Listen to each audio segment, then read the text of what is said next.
for Starliner status. Joe Farmer, wanted to bring you up to date with what we were talking about down here. On with 17, we are looking at the difference between the little T, Y in the middle of the circle and where Starliner actually is. Right now we're in great shape. Starliner's within the circle, so keep monitoring. We're just trying to get comfortable with why we understand that there is an offset there. Okay, copy all. We were actually just thinking about calling you about the same thing. Seems like that T is staying in the same spot pretty much the whole time. And then we're watching Dragon we're watching Starliner drift around. So it is obviously holding stable inside the corridor, and we'll continue watching. And our pop is looking good as well. Great info, thanks.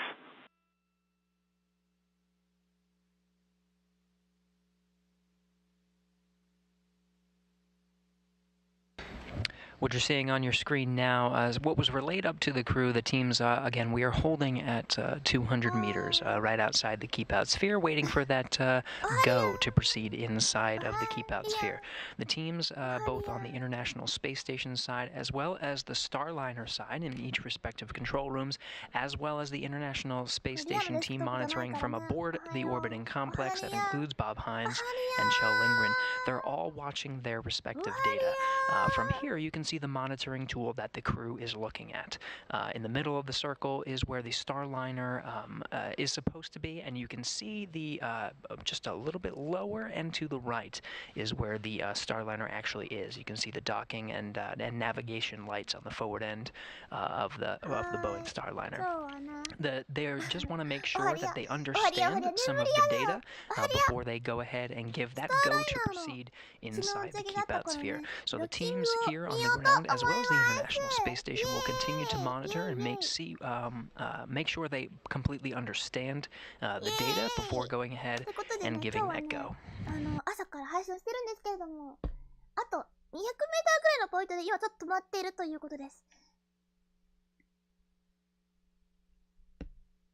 負けてるというか、負けてるって思う。OK、じゃあこれもう少し下げる？中継の音が入んないから今は無理ですね。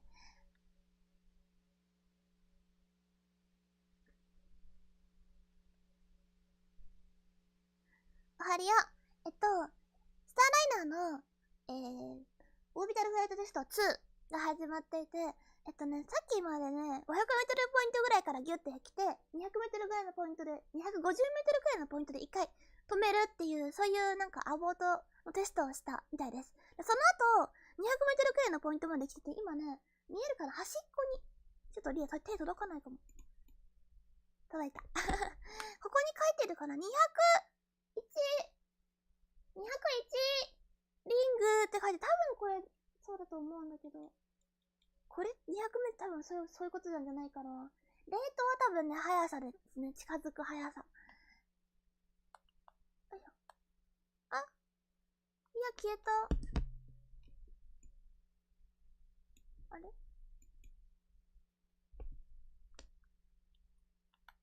あ、ただいま。っ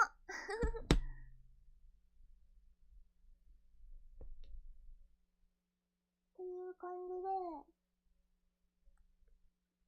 画面が出てるけど、さっきより分かりづらい画面になったね。何これ。まあ、いろいろ見ながら、初めてだしね、これをドッキングに行くのも初めての機体なので、チラチラ見ながら行きましょう。よろしくお願いします。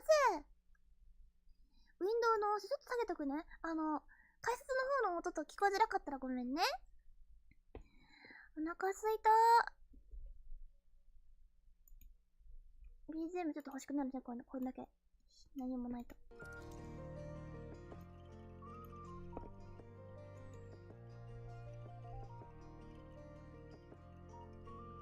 おはりやー、おはりやー。あ、さっきそういえばね、イシューって書いてた。スモールイシューで多分ちっちゃいに問題があったってことだと思うんですけど。いや、今日落ち着いて喋りたいなー。スモールイシューっていう風に言ってたから、もしかしたらちょっとなってるのかもしれませんね。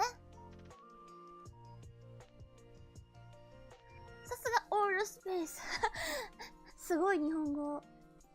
すごく日本語。ね、見に来てくれてありがとうございます。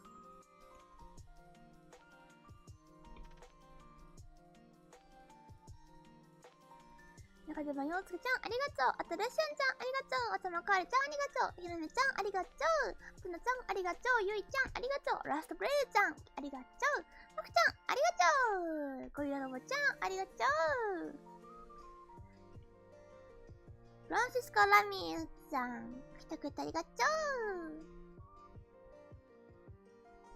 スーパースータンちゃん、おはりやthe position of シルバーベースちゃん、お Starliner は here. りや The teams believe they have a マ good ミユタちゃん、おは understanding り and や confidence to go ahead and proceed into the keep out sphere.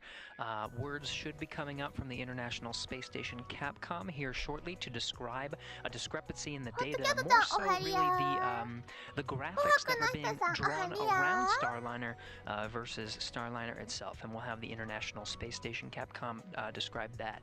In the meantime, the station and Starliner teams are polling to make sure that they are going to proceed inside the keep out sphere. So we'll wait for that word from the とも Capcom. ちゃん、おはりや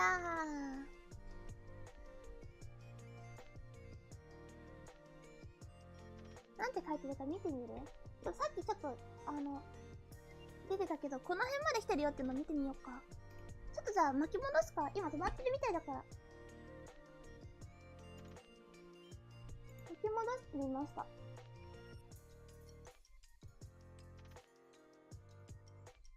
昨日、こっからたってあげてってやってきて、こう来て、ここ行って、戻って、もう一回行くらしい。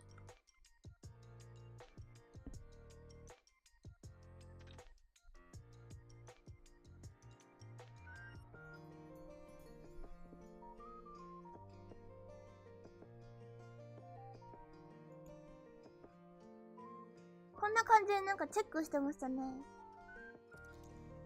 これ ISS の形を取ってたのかな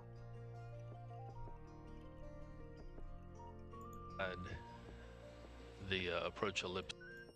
International Space Station, NASA. そしてね、ISS から望遠で見た感じなんかなこれ。すごい、ちゃんとスターシップじゃない、スターライナーが、ちゃんといる。すごい、初めて見るこの映像は。すごい。いつもこれ見てるときはね、ドラゴンなんだけどね、なんかね、ようやく来たかって感じしますね。ISS の自動認識システムかな？なんかそんな感じっぽかったね。画像解析みたいな感じの画像でしたね。The astronaut Bob Hines confirming that the node to forward hat. それさっきまでこんな感じの画面が出たりとかしてました。ここにね、スターライナーちゃんおります。で、これが多分、ロールピチオとか見られるやつ、位置とか見られるやつで、こっちの画面が昨日ね、みんなが最後に見てた、打ち上げ後に、この、噴射機を使って、噴射機じゃないか、エンジンを使って、ぐーっと加速した時の、グラフと同じグラフです。なんか、原点に多分 ISS があって、それで、こっちから近づいてきてたのかな？こっちから近づいてきていて、距離がこっち向きで表されるような、そんな感じになっていたっぽい。で、今一回向こう側まで通り過ぎてから、こう、入ってくるのかなと思うけど、よくわからない。182 meter marker is when the Starliner is anticipated to make that automatic retreat. Right now, the Starliner is at 205. This view 場所で言う shows と、ここが500メートルぐらいだったかな ?200 メートルぐらいの時かなちょっとね、どのタイミングのやつかわかんないけど。Starliner getting lined up with the Harmony forward こんな感じです。 where it will dock ハワイ行くね。 in about an hour, just a little over 希 an 望 hour と from now. そしてなんだフリーダムかな An hour and about 20近 minutes, くに that いるっ is. ぽい。あ、これってこう重なるべきものなのかなこうやって重なるべきものなのか。なるほどね。Starliner is off position instead of Starliner. 重なってるけど暗くて見えないんだ。多分そうなんだわ。 to go ahead and 多分 proceed で、inside the こ keep こ out に sphere. We'll be フリ seeing ーダムか that な。で、ここ moment に希 here 望がい soon. て、で、こ And こ we に have it. Starliner is moving inside 多分 200 いるん meters です now. ね。 Station Houston Starliner これだ has ね、これ。 resumed the approach. Perform step 6 in 1.102. 少し暗いところに入っているみたいで、 Hey, step 6. 実際の映像と重ねるとよくわからなくなってました。 Good read. And also, Farmer, once we get to the 90-meter hold, we will reassess things there and come up with a new time for continuing the approach. すごい、こんな感じになってるんだ。 Station copy. Starliner is on the move. Next stop, 90 meters. お、な、ムー Starliner ブって言って moving る。 in ムーブインっ towards て the 言ってる。 International Space Station. これが ISS がある場 Keep 所で out すね。 sphere で、 entry こ coming っ up ち less, からこういう風に線が引かれてますね。 coming up こ in の about 線 a が minute 多分 and こっちで 15いう seconds. この三角錐だと Starliner 思 firing い its ます。 thrusters to move in 三角錐。 towards the 三角 forward 錐。 port of 三角錐か。 the で、 Harmony node こ of れ the の International Space Station. コーン All が the systems こ on のコーン Starliner で、 performing ここにね、ス performing フ well. ィア、なんか Starliner 楕円が書かれてるん uses ですけ a ど、 integrated 今からここの楕円のところの範囲に入っていくっていう感じっぽいですね。 It uses a space GPS system. この中を通っていかなきゃいけ Well, ないと I いう should 感 say じ a っぽいで GPS す。 system that's designed こ to こを work 逸 in 脱してはい space. け We ま call せ it んという SIGI. 感じなのかな。 And that's basically how Starliner tells where in space it is. And then it さあ、動 uses き出し the ましたね。 Vesta cameras and sensors to look at its destination, which is the International Space Station. And you can think of 200 it メートル付近止 as まったの見 basically ま the すか？ spacecraft ここのね、180まで行っ is て戻る driving みたいなこ itself とも to ね、 the ちょっとなんかやった International みたいで Space すね。 Station in the same way a person drives their car on a long trip, using チェックとかしたりとか、 using a Maps app to 止まれるかどうかのチェックした kind り of と get か、 into そうい the うことを city, して get から onto the こ street こに that they're going to, but then アプローチを始めるっ using ていう their 感 eyes じだ to った pull みた into い the です。 driveway. Well, in this case, the driveway is the International. Has entered the keep out sphere.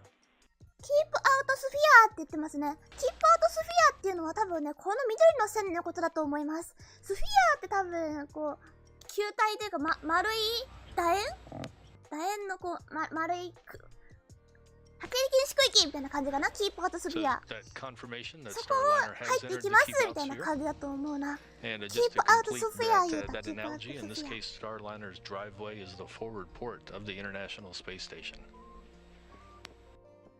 頑張れー。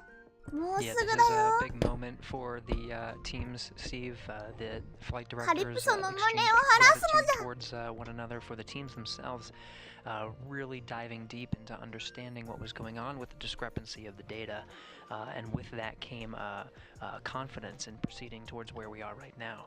As mentioned, we're inside the keep out sphere, we're heading towards that 90-meter hold, everything looking good so far. あれ And while Starliner moves in towards that 90-meter hold point, we'll note that we've talked a lot today about the work going on in the flight control rooms. Each of these controllers has engineers, Boeing and NASA engineers who are specialized in a lot of different areas, and they are all working together. You talk about something that takes teamwork. There are engineers here in Houston, there in Florida. あ、見えますね。 Like す I ご い said, Boeing and 来て NASA くれ all た。あ working りがとうござい to ます。そちらまで make 早 this くいらっ flight しゃい by ませ。 Starliner successful. Starliner スターライナーの高校塔見えるかな。 is これ高校 47 meters 塔かな。 from the International Space 赤い Station. 光。 We are Starliner coming もつける out はずです of ね。 orbital darkness, so we're starting to see a little bit of the sunlight reflecting off of Starliner. This from a camera aboard the ISS, aboard the International Space Station.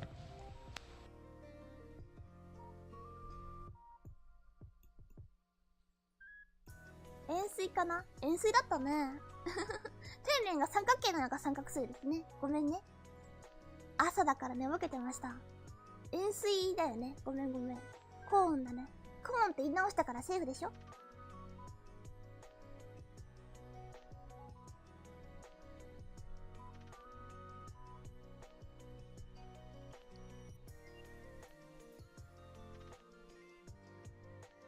張れー。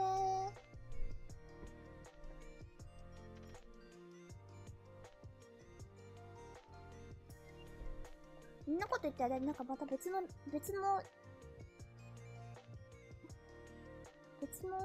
んかあれが舞い込んできたな。ちょっと待ってね、ツイッターで情報を収集してこよう。収集。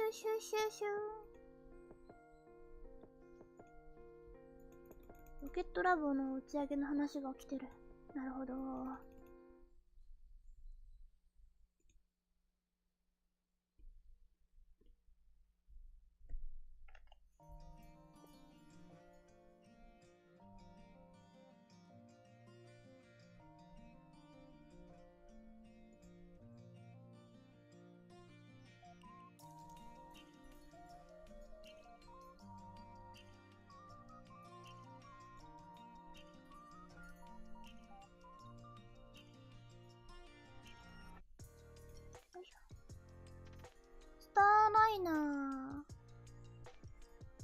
スターライナー approach now resuming after controls。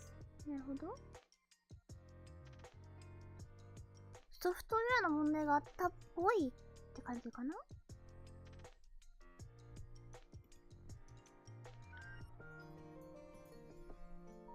頑張れ。こんばんさん来てくれてありがとう。すごい地球だ。朝だ。朝と言っていいのかよくわかんないけど。 Rendezvous officer reporting Starliner sensors looking real good. All the sensors on the nose of Starliner, you can see that's basically what's pointed at the International Space Station right now. Starliner maneuvering to keep those sensors pointed at the space station, just as it's been throughout this rendezvous and docking. And in fact, we're seeing some of the imagery coming from those cameras aboard the Starliner spacecraft. 画像で認識されてるっぽい。 That is looking right at the forward port 初めての of ド the ッキングうまく International といて Space たい Station. です It's ね。 looking at the 頑 forward port of the Harmony module. And you can also see the outlines of the GEM, the Japanese experiment module called Kibo, the Columbus 張れー。 European 聞こえ Laboratory, た？ジャパニ the ーズ truss エ itself, クスペリ希望って言っ the た crew ね、今。 vehicle. So lots to see in that picture as the Starliner moves in towards the International Space Station.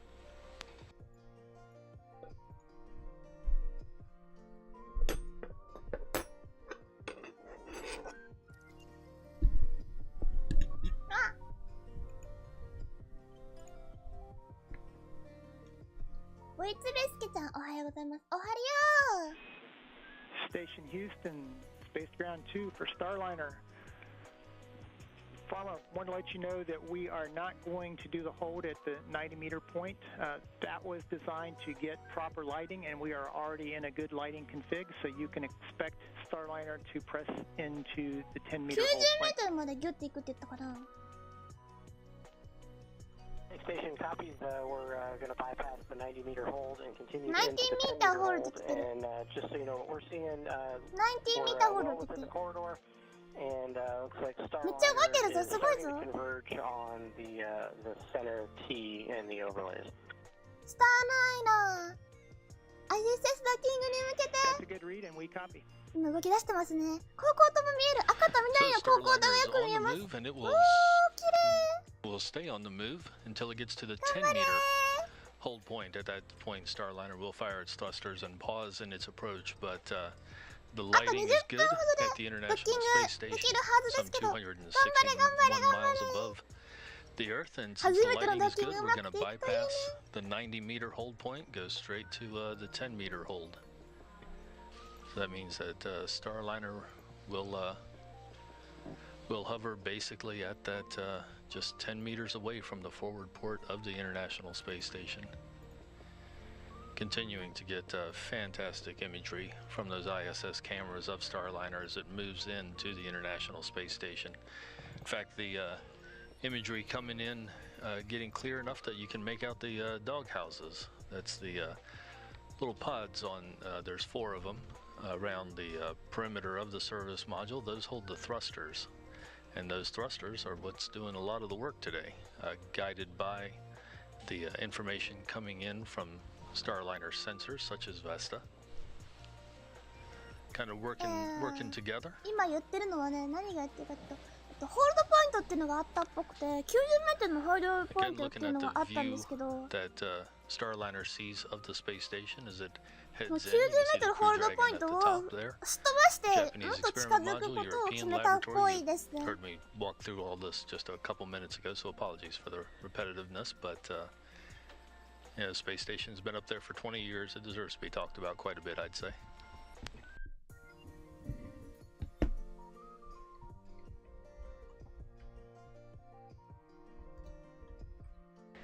We're getting, we mentioned passing that 90-meter hold, which was designed as a way to hold for good lighting conditions, but teams indicated that the lighting conditions now are looking good, and in fact we're inside 90 meters now. We're at about 76 meters from the International Space Station, heading towards that 10-meter hold. The station itself and Starliner are flying about 270 statute miles over the South Indian Ocean, crossing the Terminator line into an orbital daytime. Starliner currently just past the 75-meter point, moving in at about a tenth of a meter per second. Again, heading towards that 10-meter hold point. Starliner holding its path just as prescribed. It's following in that graphic. What you're seeing in the green cone there is the approach corridor. That's basically the zone that Starliner needs to stay in as it makes its way to the space station.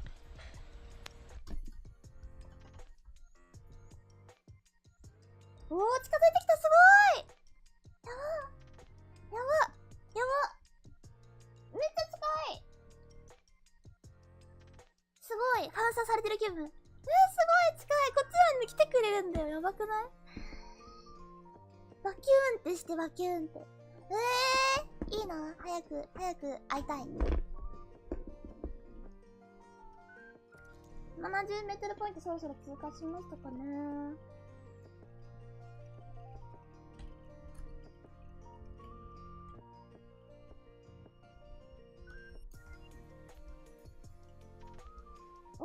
だいぶ大きくなってきた。すごい。 And we're seeing there's that graphic from that you saw just a few minutes ago. That is that's the view from the International Space Station's monitoring software as it watches Starliner approach. Starliner is 63.5 meters away from the space station's forward port. We should reach that 10-meter hold point a little bit less than 15 minutes. Starliner continuing its approach.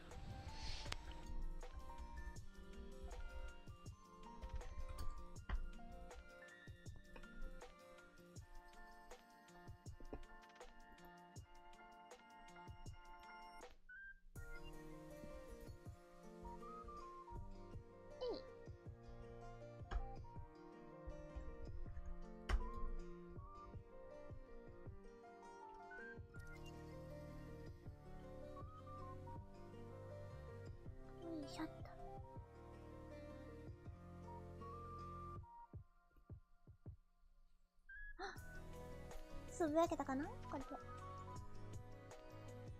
近づいてる。来たキツネ。ドッキングゲームがめっちゃ難しかった。ドッキングゲーム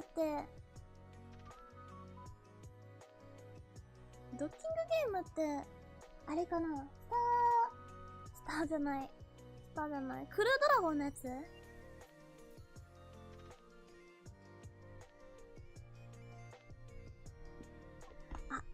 よく見えるようになってきましたね。この赤の光と緑の光がちゃんとついてるのが分かるようになってきましたね。赤の光と緑の光ってこんな上でいいんだ。なるほど。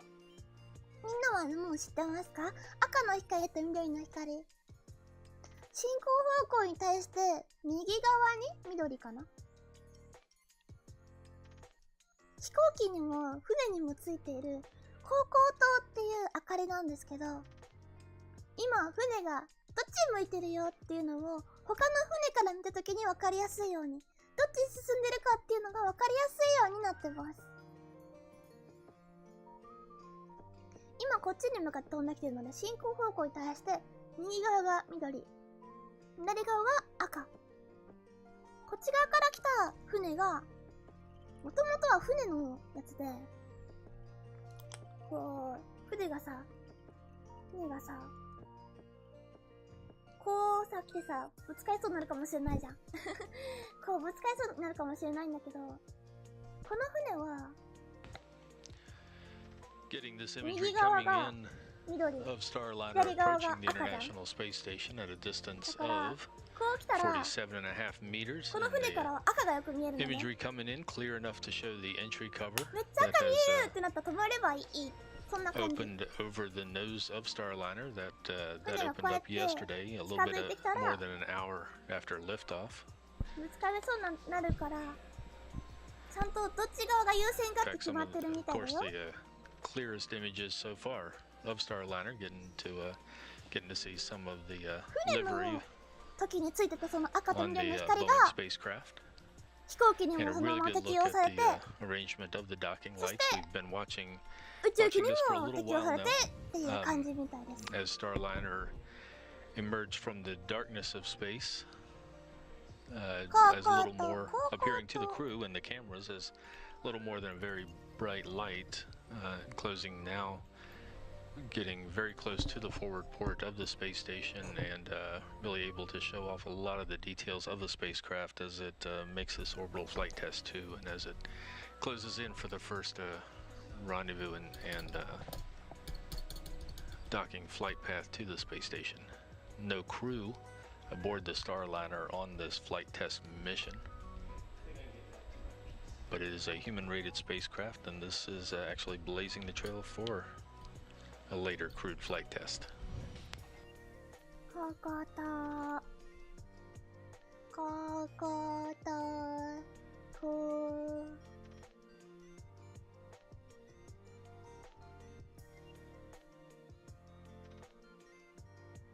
どっちを右に切ることで衝突回避するんだっけ。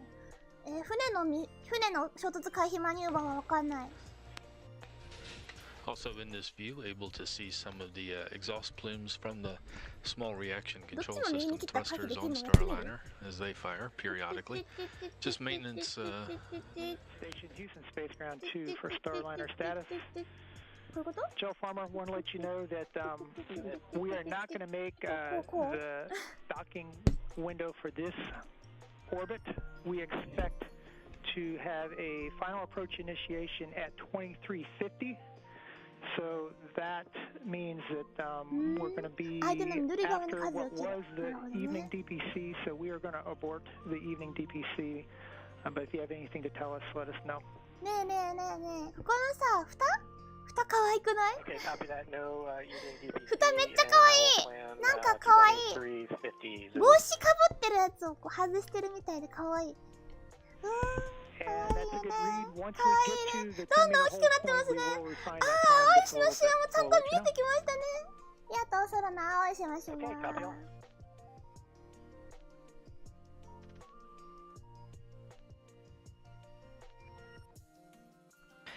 All right, so you just heard the International Space Station Capcom, Rob Hayhurst, communicate up to Bob Hines, who's with Kjell Lindgren. They're both monitoring Starliner's approach to the International Space Station.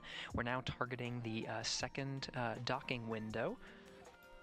So the new time of the FAI, the final approach initiation burn, that gets us from the 10-meter hold point into push in for a docking later. That's right now targeted for 6:50 p.m. Central Time. They did mention over the loops that they will be assessing a new contact time, so we'll report that as soon as we get that. A new contact with the International Space Station, but we're no longer aiming for that 6:10 p.m.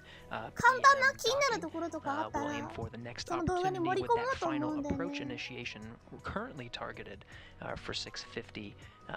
tonight.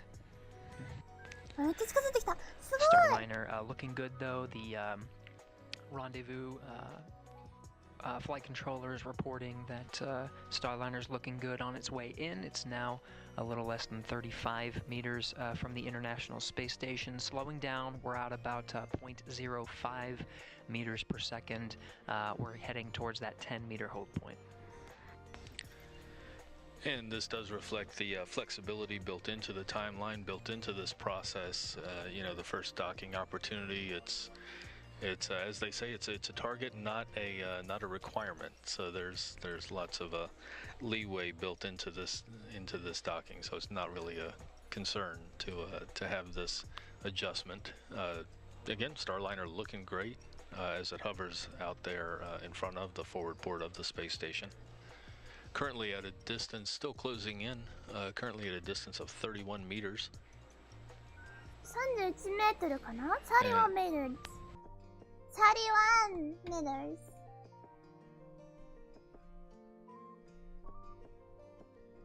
寝坊した。大丈夫。まだドッキングしてないから。まだ大丈夫。まだ間に合うぜ。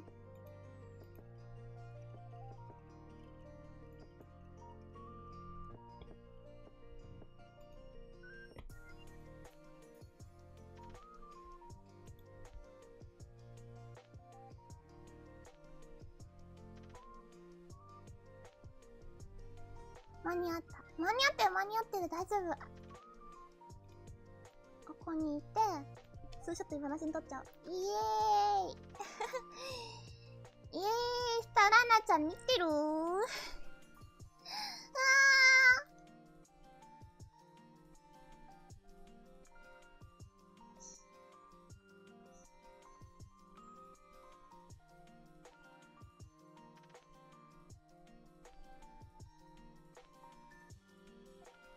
顔が影になっちゃいますな。Starliner inside 30 meters, less than 30 meters away from the forward port of the International Space Station. Continuing to move in at a very slow 0.06 meters per second. That is very much on purpose. When you have two spacecraft moving towards each other, you don't want the two of them to cause any vibrations or anything else. Even in weightlessness, it's important for the research racks on the station that they stay stable. Stay stable. Stay stable.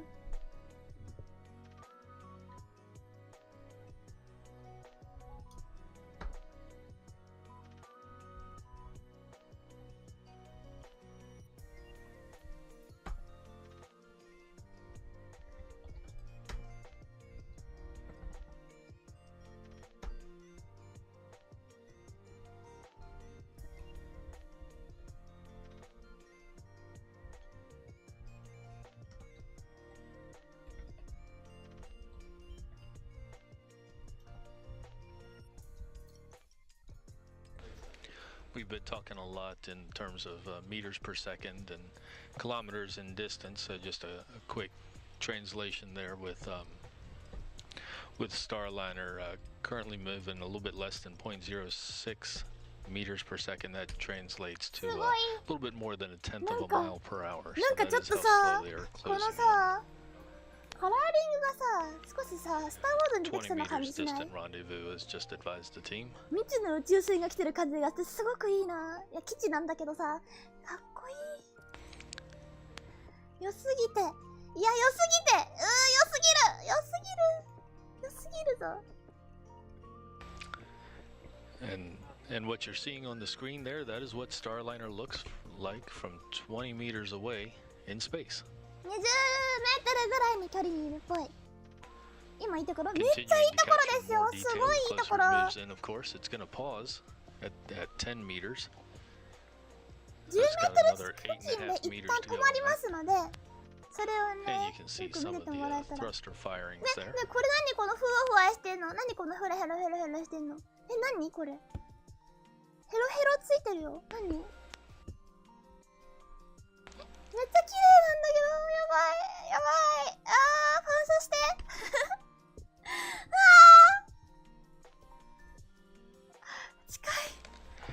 And what we're seeing on those when those thrusters fire there on the front, those are rain covers. They're put over all the nozzles at launch, so they're just remnants of that. They don't have anything to do with this orbital flight. Doesn't matter that they're there. It wouldn't matter if they weren't there.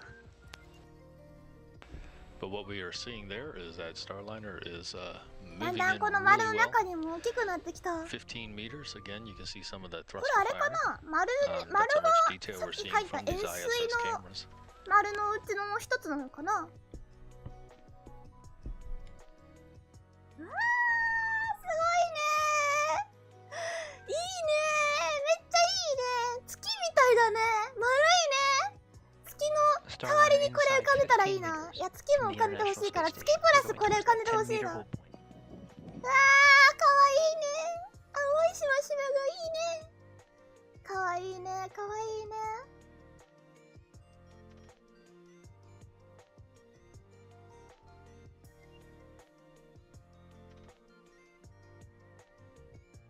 この蓋がちゃんと六角形になってるんだ。これめっちゃいい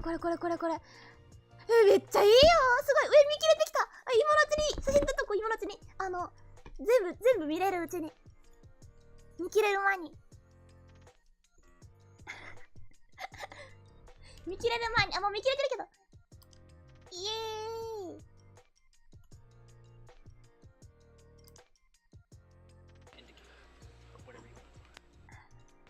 Rendezvous officer reports that Starliner is in the 10-meter rendezvous box. すごい大きい。うは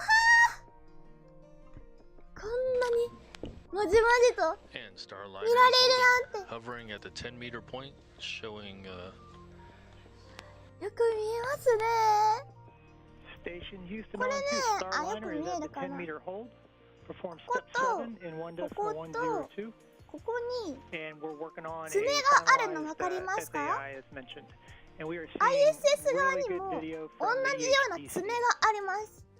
こことこことここにもあるんですけど、 ISS 側にはこことこことここみたいな感じであって、こう重なるようにガチャンってなります。写真だと思ってたけど生中継なのか。生中継だよ。今本当にアプローチ中で、このスターライナーは今本当に初めて ISS に着く宇宙船なんですよ。本当に初めてだよ。初めてのお使いだよ。頑張れ。 So that transmission up to the ISS crew, advising them that while we do have the 今10メートル付近までアプローチがあって、ここ0メーター、5メーター、10メーターですね。今いるのがちょっとあともう少ししたら止まるっぽいです。The exact contact time or the estimated contact time is not like still being refined. このね、ドッキングのシステムは国際規格があってね、IDSS だったっけ名前。イ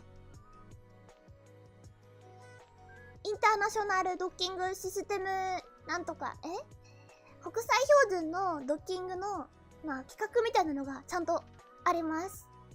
それに基づいて NASA が制作した NASA のドッキングシステム NDS っていうものがついていて、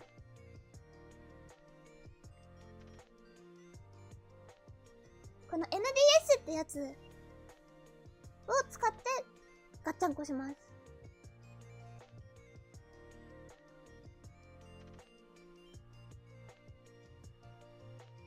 これってコウノトリみたいにアームで掴んでドッキングするの？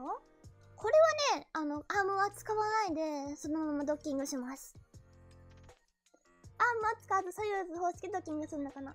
そうだね、ソユーズ方式、カプセル普通に突っ込んでいく感じでドッキングします。ソユーズもそうかもだし、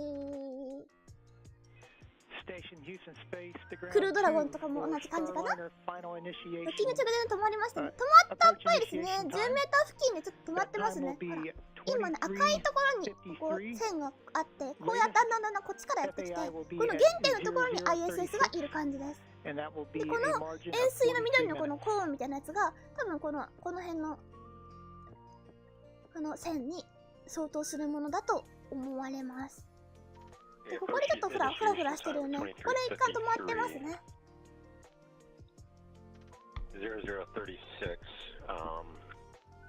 インチで作ってないだろうなって。いや、インチで作ってるかもしんないよ。どうかな。アメリカだからな。インチで作ってるんじゃないかな。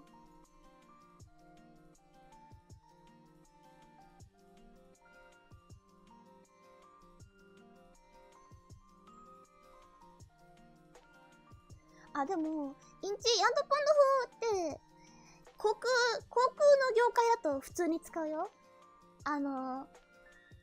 飛行機とか全部インチでできてるし、なんならロケットもそうで、ロケットの配管とかインチですね。リアも最近使ってるスエズロックっていうやつとかよく使うんですけど、そういうやつとかはインチだったりするよ。ミリもあるけど。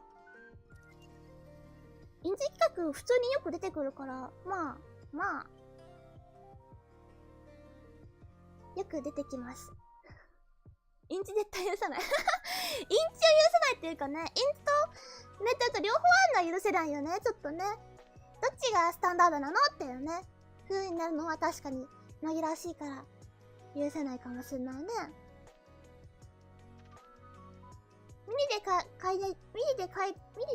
いてるのにうっかりインチでってかいう話？あ、そういうのも昔ありましたね。それで落っこした飛行機も存在しますね。あ、すごい、カメラの位置調整してくれたんだ。あ、すごい。めっちゃ綺麗なんですけど、写真撮っとく、もう一回。つぶやいてくるね。ちょっと行ってきます。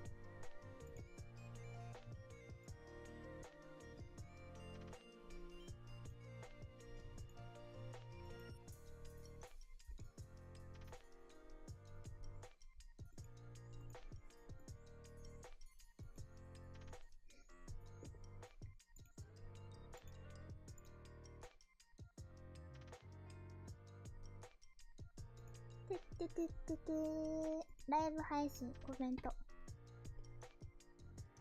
映画みたいな映像だ。そうだよ。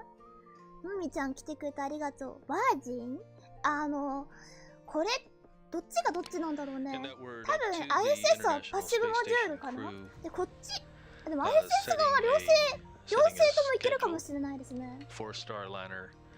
To perform its final approach initiation burn at 6:53 p.m. Central Time, and it will cross that final 10 meters in 4 minutes, making contact at 6:57 p.m.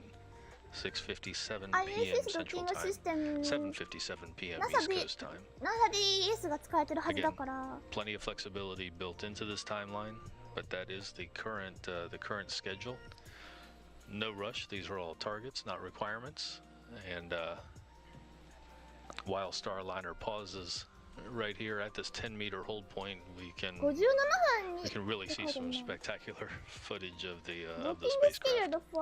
Again, this is the first time Starliner has been viewed in space from outside the spacecraft. So, first time we are seeing Starliner. The closer it's gotten, the more details, of course, you can make out. マジで今飛んでますよ。歴史的な一日ですね。そうなんですよね。最近この歴史的な一日をどんどんなんか更新じゃないけど、どんどん新しい歴史的な一日が始まったりします。本当に新しい宇宙船が始まったりとか、アルテミス計画のために一つ打ち上げがあったりとかね。とある企業がヘリコプターで1ダミをキャッチしたりとか。本当にすごいと思う。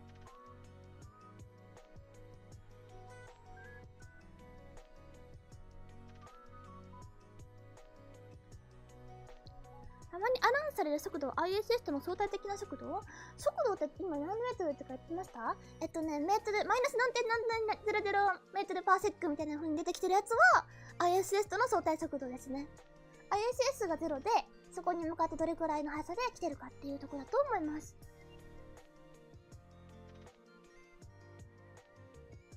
In this camera mounted outside, probably, maybe outside. 多分ね。It looks so happy due to the wigging?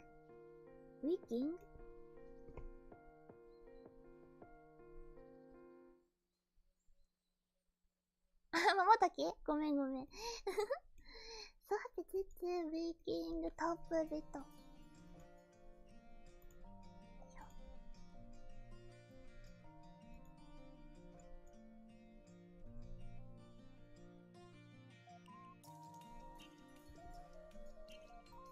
トップビット。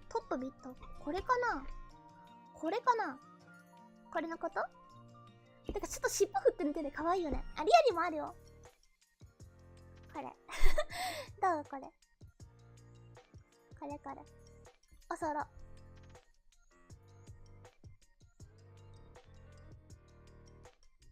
ゆらゆらすごいめちゃくちゃおそろじゃない？ほら。ちょっと色違う？まあカメラの色味ってものがあるからね。リアもね、ちゃんとね、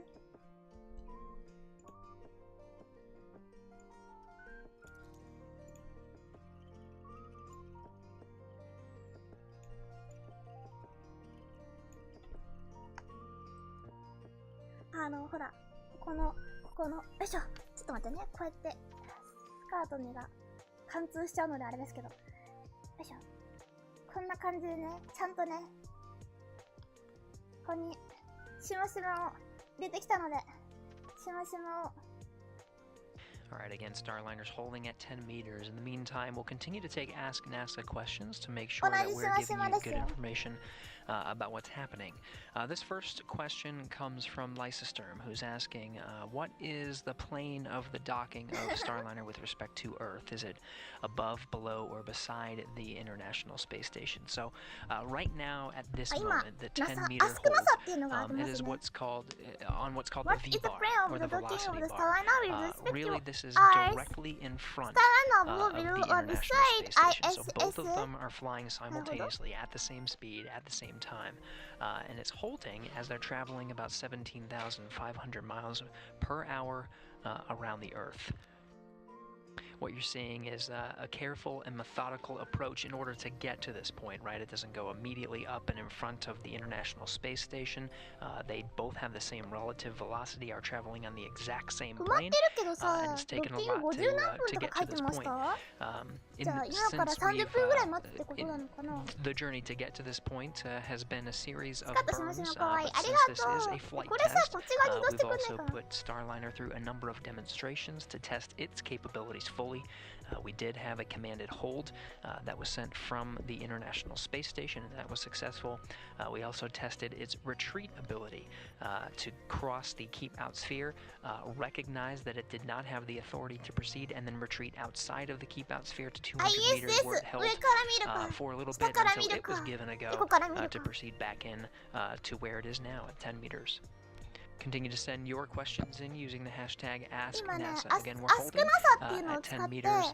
That flight approach initiation burn targeted for 6:53 p.m. tonight. That gives us an earliest docking opportunity at 6:57 p.m.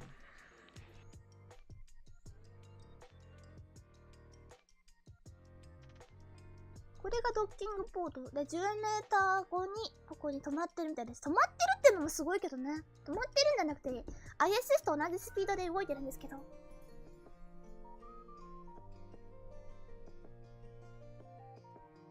Ask clear Ask clear いいよ Ask clear どうぞAsk clear あ、そう、スターライナーの話をさ、昨日ね、やったみたいにこの子がどんな風に経緯で選ばれたかみたいな話をしたりとかしたかったんだけど、なんかさ、興味あることってある？昨日もらったのなんで、アトラスには、セントールに今回2機のエンジンを使ったのかみたいなところとか、来てましたね。あれは1個、これは何かな？これは何これは何ってあるよね。これは何だろう？スターライナーのちょっ時間があるっぽいので、スターライナーの改造的なやつ見てみようか。ちょっと、じゃあさ、待ってね。一瞬消えるよ。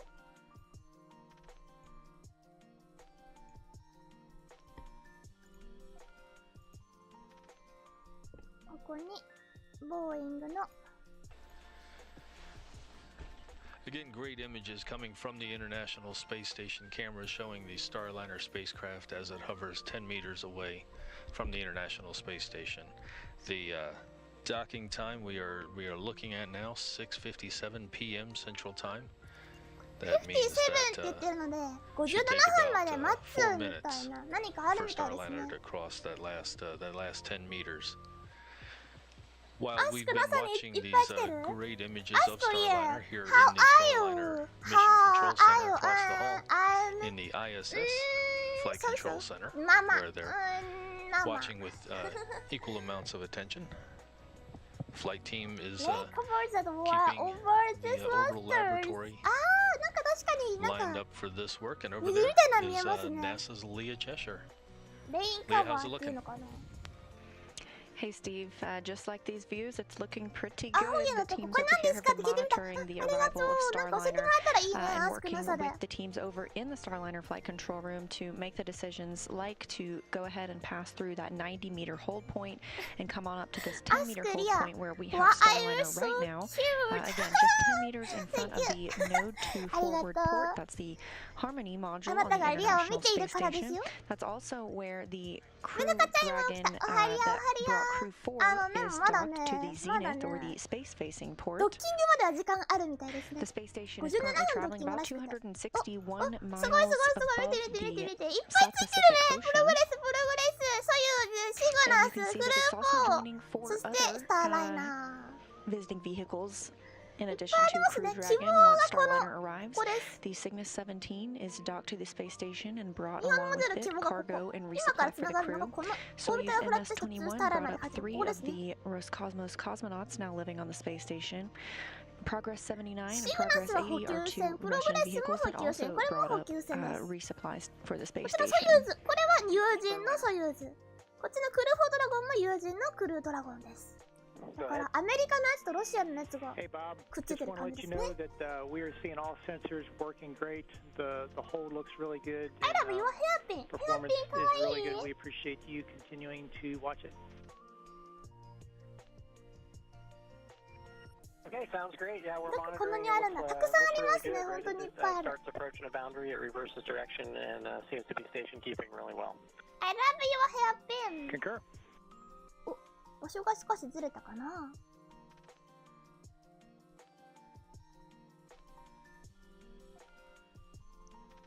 Again, those voices you're hearing from the International Space Station belong to NASA astronauts Bob Hines, who's on his first mission to space, and Kjell Lindgren.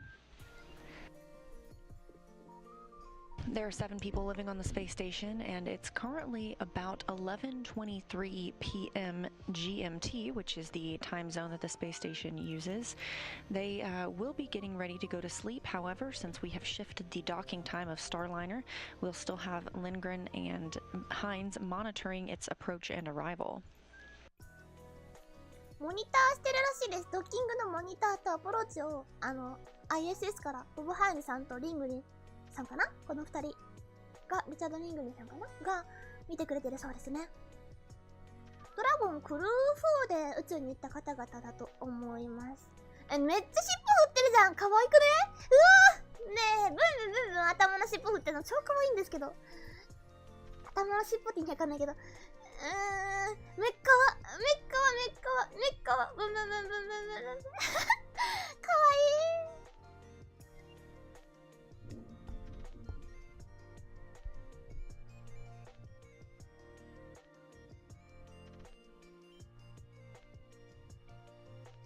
時間があるっぽいので、なんかあれかな、ボーイングのサイトでも見に行ってみますか。面白そう。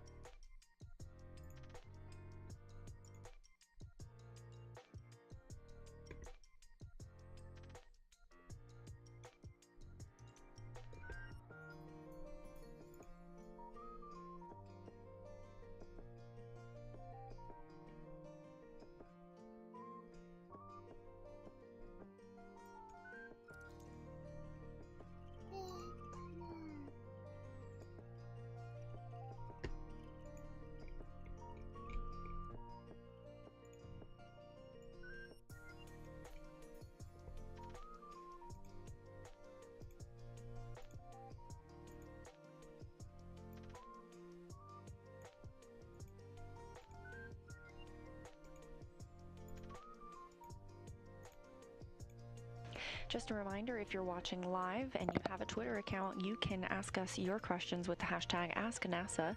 This one comes from Tiffany, who wants to know what time the hatch will be open tomorrow.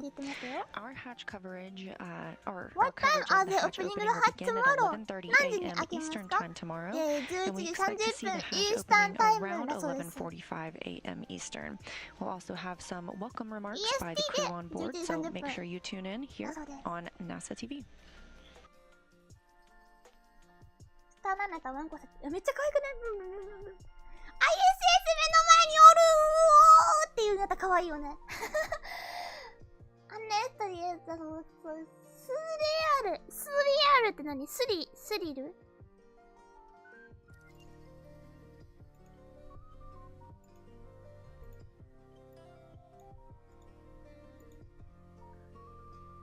待って、100人も同説いるじゃん。ねえ。皆さん、どっから来たの？はーい。International Space Station and Boeing How are you just 10 meters from? apart from each other. 海外日記いる？海外 About 日記いる？ 260 日本日記？ miles over 海外日記、日 Mexico. 本日記。たくさんいるね。ウェア。なんでリアを知ったんですか？どこでリアを知ったんです Again, かって we なん are で in 聞 a くの英語 hold で。 point, that どこで 10 meter リアを mark, 知ったんです and か？ we expect to see that resume around 海外に聞いた。 6:53 海外 p.m. に聞いた。 Central Time or 7:53 And p.m. yeah. Eastern Time. That's Hello, constantly under review. We want to hello, make sure that hello, the hello, station has hello. good signal Hello, with the ground and hello, with hello. Starliner, so that time Phone may change, kid, but hello, we're looking for that hello. target time. Susan Vista, US Eagle. Hello. あさちんちゃん、はーい。で、何でリアを知ったんですかってなんて聞くの？ Go ahead. What? Farmer, the planned FAI time will be What do you 23:57. That know? will get us past a teeter's handover and ensure good solid comm. Watching from the United Kingdom? Love the streams! Thank USA you! time of, わー、 23:05. グッド嬉しい。All the streams だって。うわー Love my streams. ありがとうございます。 And just as I was mentioning, 今、the 10メートルポイン final トで approach 停止中ですね。 initiation will begin 近い at a ね now 10メートル shifted ポイン time トは。 of 23:57 今、僕は近づく飛 GMT, 行 the 中もう time すぐ used です。 aboard the あ、そうだ International ったね。 Space 確か、あと Station. 22分で夜って言ってくれたのがもうちょっとだったから。結構暗くなってくるのかな、ここから。ドッキングは夜でしょうか？ So we're less than 30 minutes away from that final approach initiation now. We expect the docking to ロンちゃん、 come 来てくれ just てありがと after う。 7 Thank you. p.m. Eastern Time, 8 p.m. How Pacific, do you know, 8 p.m. Leah? Eastern Time, 7 p.m. Central. How do you know, Leah? How do you know my stream? I have been following Leah for a long time. スーパーブースさんはずっと見てくれてますもんね。そうだよね。あと、もうちょっとで、あ、じゃあさ、みんなさ、今のうちにさ、グッドボタン押してもらえませんか？もしよかったら、今のうちに忘れないうちに、グッド押してほしいです。グッド押してほしい。グッド押してほしい。グッド押してほしい。ライクボタンか。あ、もしよかったら、ライクボタン、チャンネル登録、サブスクライブ、Twitter フォローよろしくお願いします。Starliner being 10 meters away from the Twitter の forward フォロー harmony よろ port し on the く。 International Space Station. We are, as I Twitter mentioned, やってる？ continuing to watch everything moving Reddit pretty 使って smoothly ない？ here from the International Space Station flight control room, and Starliner is holding steady at that point. To keep us moving through the evening, I'm going to send you back over to the Starliner flight control room across the hall with Steve and Gary. 打ち上げというか、ドッキングの時間が変わったっ Thank ぽ you いで very すね。 much, Leah. 9時、 Great 9時1分 update. みたいです。 That word again, coming up on the timing. 今ちょっとね、修正が入りま Coming し up た。 on the また少し遅れて9時1 timing 分頃に adjustment. なるっぽいで As すね we've。mentioned, 今 there's か a ら lot 約 of 30 flexibility in 分 this 後に timeline.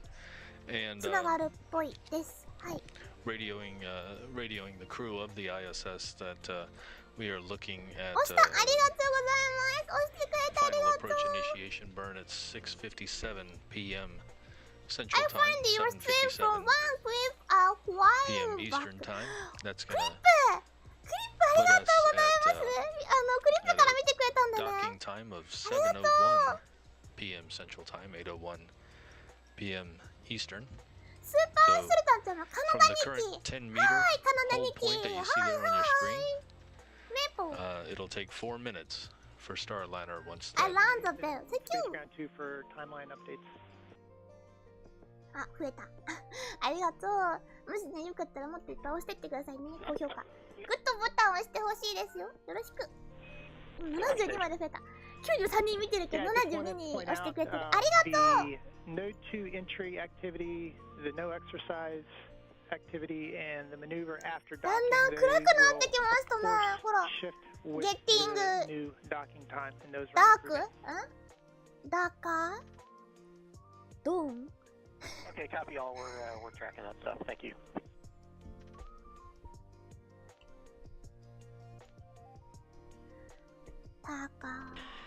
And you just heard they of course, this is not the only thing on their timeline, and during the docking operations, during dynamic operations, they try to minimize vibrations on the International Space Station environment as much as possible.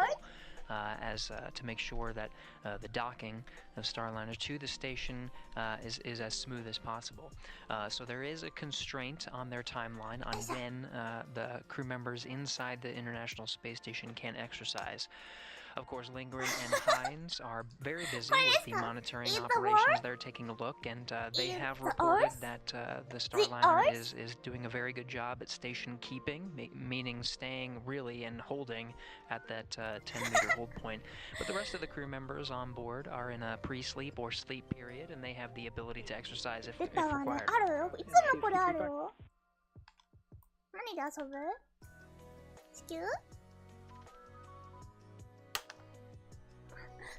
あとはね。With you on too.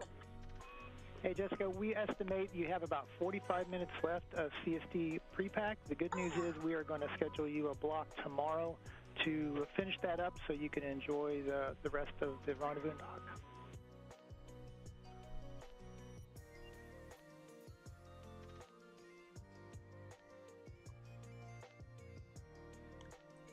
Okay, I copy that there's about 45 minutes left. The only remaining steps that I'm tracking are just the step 9 at the end that involves going into GEM and Columbus, which are obviously closed up at this moment.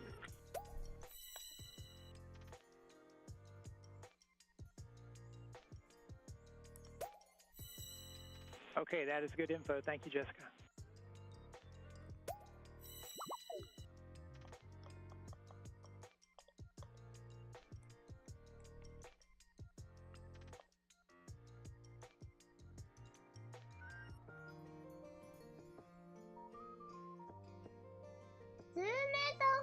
Now, ここまで来ましたね。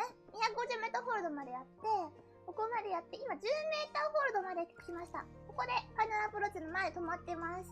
で、11とここのところが残ってますね。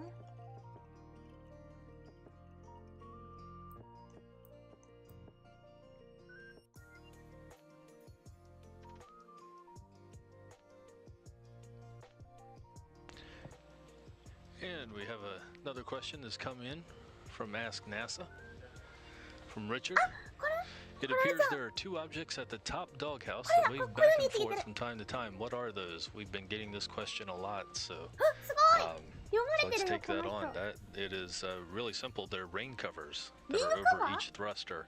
When the rocket is there at the launch pad, we put those covers over them, and it protects them. And as soon as most of them fall away during ascent, during just the aerodynamic forces, so it is that's what normally happens. In this case, the covers stuck around a little bit longer to make this trip, so the fluttering that you're seeing is caused by the thrusters firing.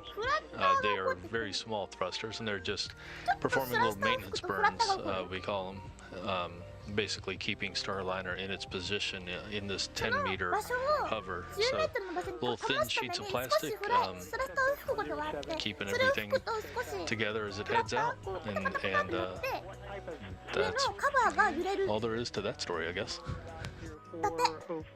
5.04 and 取れたかもしれない 6.04. けど、 The 合ってる filler material can be a mix of bubble wrap. シンプリーって言って So ま as した we're ね。 looking at Starliner 簡単ですって言ってました。 hovering ポッ here プの at the この 10ガタ meter ガタなん hold ですか point, って質問があって、簡単でシンプルです。それはスラストのカバーですっていうふうに言ってましたね。でカバーがフラッターしているのはこうスラストを吹くここの10メートルポイントに we are seeing 止まってい the るために graphic ス and ラス the ターを吹かなきゃいけないんですけど、このスラスターを吹いたりとかすると representation there パタパタ as ってフラ Starliner ッターっていう continues to のが hold. So a 起 quick き recap on our こうヘラヘラ expected ヘラヘ times ラ coming 動い up てるよう for に見えるなって final approach 言ってたっ initiation. ぽい That's ですね。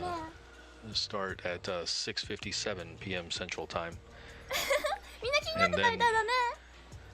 Starliner will move ahead at a very steady, very deliberate pace, and go those last 10 meters to the forward port of the International Space Station with a contact time of 7:01 p.m. Central Time, 8:01 Eastern Time. That adjustment was made because it gives the spacecraft and the space station, gets them a little bit past the point of what is called a TDRS handover. The spacecraft communicate with the ground through NASA's TDRS system, telemetry and data relay satellite system, and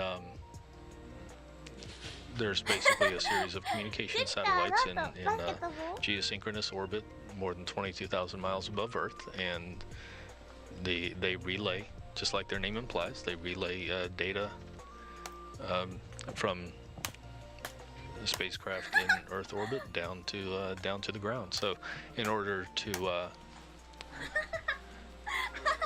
have the Starliner and International Space Station on a good lock there with the TDRS, they decided to hold off the docking for a few minutes, which is positioning us just fine. And there's plenty of flexibility and plenty of chances to get this done this evening.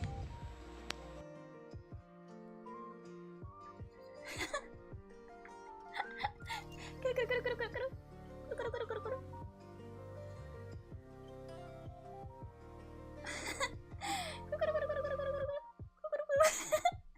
この模様がそうにしか見えないよね。回ってるようにしか見えないから。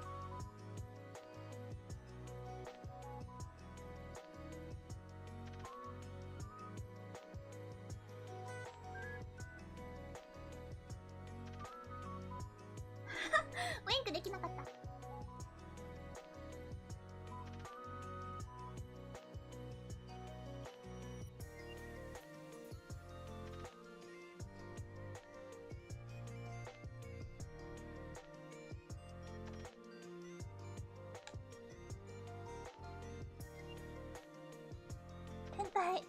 天体のバスケット定期昔はリアを通信に待ってる。そうですよ。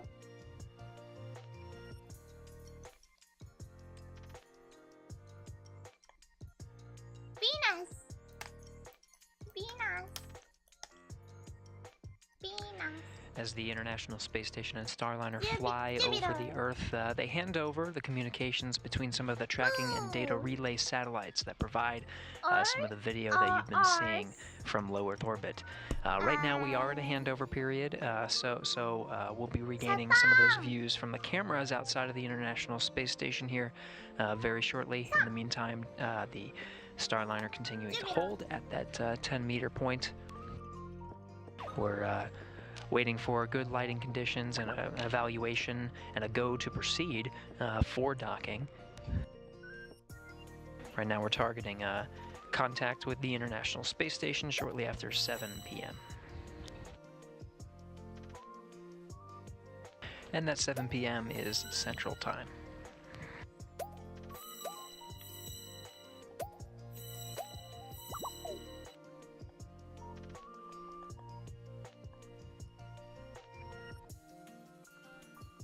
What is it? ネプチューンかな？ネプチューン？ネプチューン？ネプチューン？あ？What? Whoa? Whoa?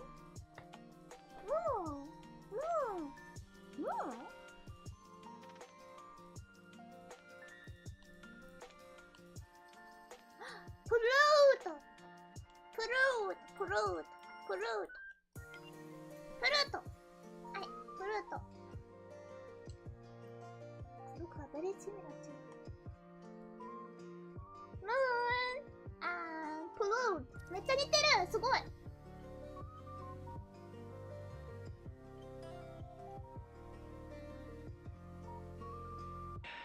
All right, as we continue to hold here for the next few minutes up until that FAI, that final approach initiation, that's the burn that's going to push us in for a docking, we'll continue to monitor hashtag AskNASA for additional questions. So keep sending them in. We're getting a lot of good ones to help us understand the Starliner story on OFT-2, Orbital Flight Test 2. This next one's from Jordan, who's asking mostly about the docked phase. What else will the Starliner do while attached to the International Space Station? Well, being that this is a flight test, really this is the first flight of the Starliner to the International Space Station, but it is a test through and through.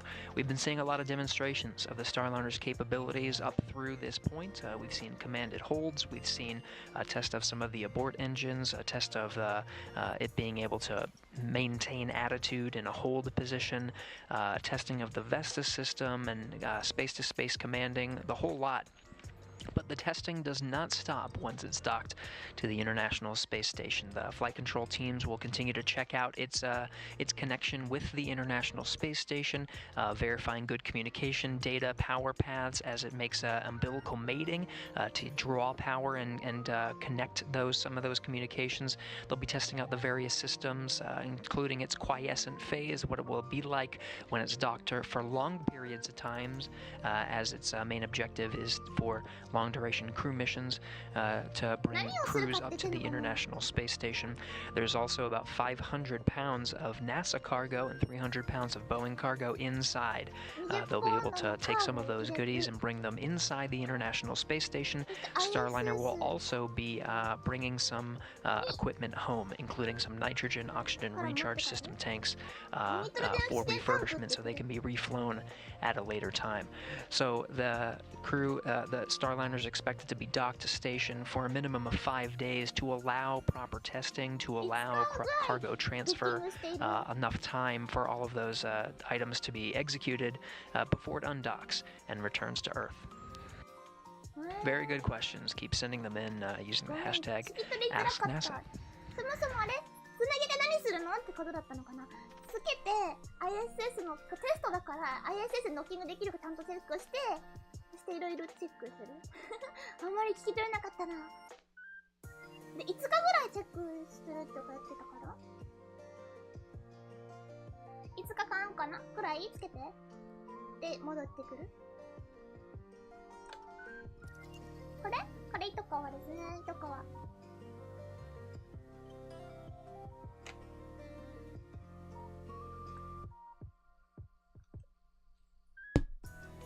ダークモードもかっこよくなったね。暗いのもかっこいいよね。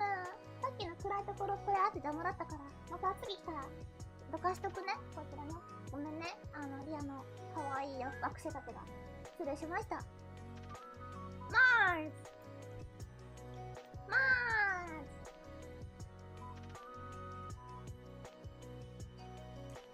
ブルートブルートMercury? One of the other questions that we're hearing from a little bit is on this graphic display. What does the red squiggly line show?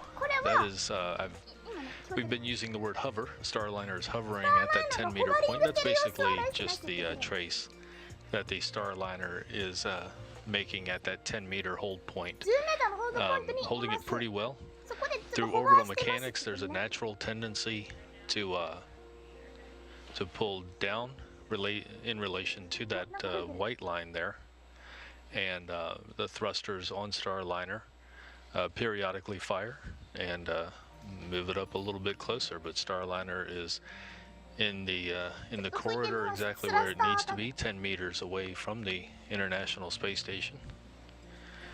It is holding here until 6:57 p.m. Central Time. That's in about 11 minutes from now. ずっとここに止まってるためにスラスターを吹いてるんだって。 And then it'll fire some other thrusters and start a slow move in to cover that last 10 meters. こっちの写真撮っとこう。リアもダークモード。 It'll take 4 minutes to do that, and that's going to bring us up to a contact time of 7:01 p.m. Central Time.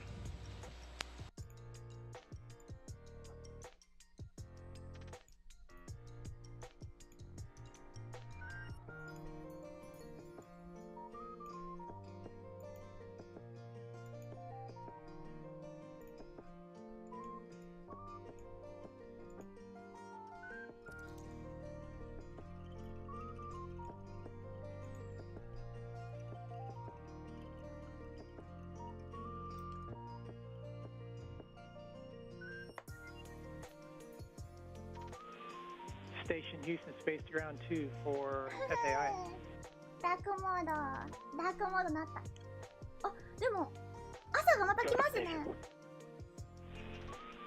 The Starliner team is working on a small issue with the NDS system, and so we are going to assess that, and we'll get back to you on a new FAI 朝 time. ないのかな。 While I have you, though, wanted to sync up with you that we wanted to confirm that in step 7 of 1.102, want to confirm you だんだん completed 暗くなっていく。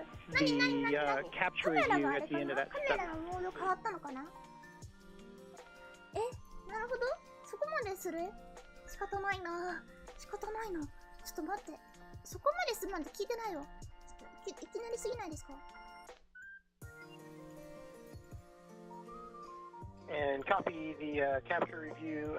That is in work at this time, and we'll call you back when we're done. Sounds good. Thanks.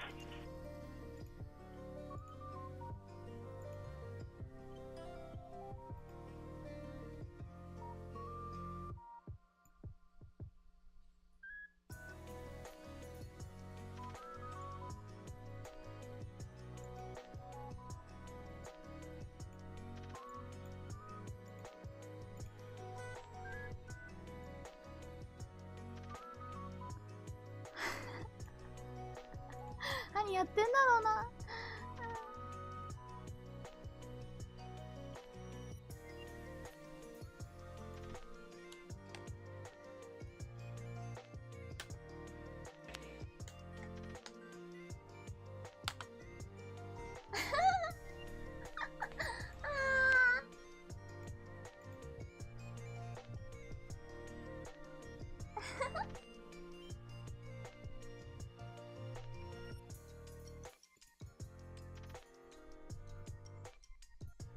ダークイエーダークイエーコナンの犯人みたい。そんなハニーさんかありゃ。なんかこの画面でわかんないこととかある？大きくしてみたりしてみる？あと10分ぐらいあるっぽいですね。10分あるのはなんか別のもの見てもいいな。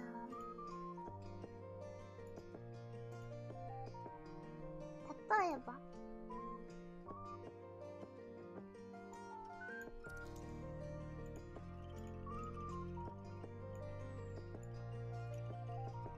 こういうのとか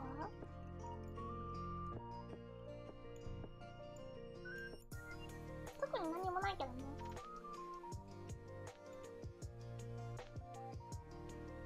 自動ドッキングですとかシートが7個ならつけれるとか。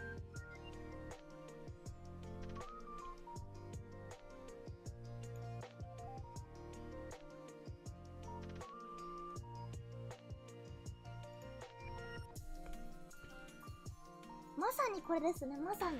And you heard that call going up to the International Space Station crew, outlining that flight controllers are looking at the docking system on Starliner. まさにこれ。 There's there'll be an adjusted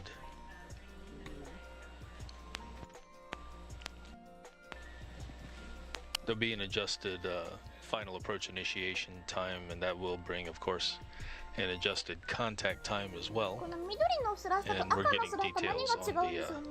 なんか違うかな。赤いやつさ緑とあるじゃん。場所かな。なんだこれ。お全部浮いてる。おすごいすごいすごい、めっちゃ浮いてるめっちゃ浮いてるめっちゃ浮いてる。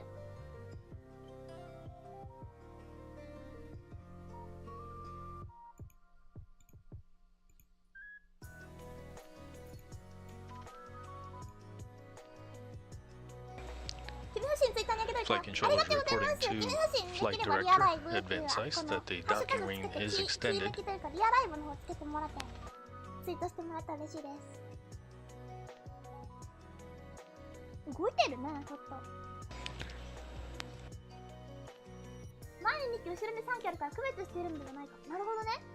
この場所かな、ここにてててって3つ Flight controllers basically looking at the steps they will take as after Starliner makes contact, since that docking ring is already extended and it will be retracted to complete the docking of Starliner. なんだろうね。ずっとバランス取り続けてるというか、あれかな、電車にみんなが乗っててさ、みんな電車に乗ってて、電車乗ってるけど、乗ってる時もさ、こう微妙にこう止まってようとしてもさ、電車に止まってようとしてもちょっと微妙にこうってしないちょっとあんまりいい表現じゃないかもしれないけど、そういう感じに近いかな。なんかこう全体として動いている座標系でその場所に止まるっていうのって意外と大変というか、動いてるからね、結局。待ての機能試験かな。待て、ステイかわいい。めっちゃカラフルで綺麗だね。赤、青、緑。調整する軸と紐づいていたやつか、それも違うかな。でもなんかね、同じ違う方向の軸でね、こういう風になってたりとかして、青って出たりするから、軸じゃなくても場所かな。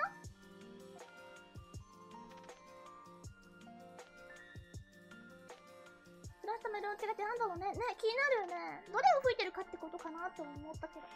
Station Houston Space Ground 2 for docking status. ずれるのでは？ Station. これとこれがでしょ？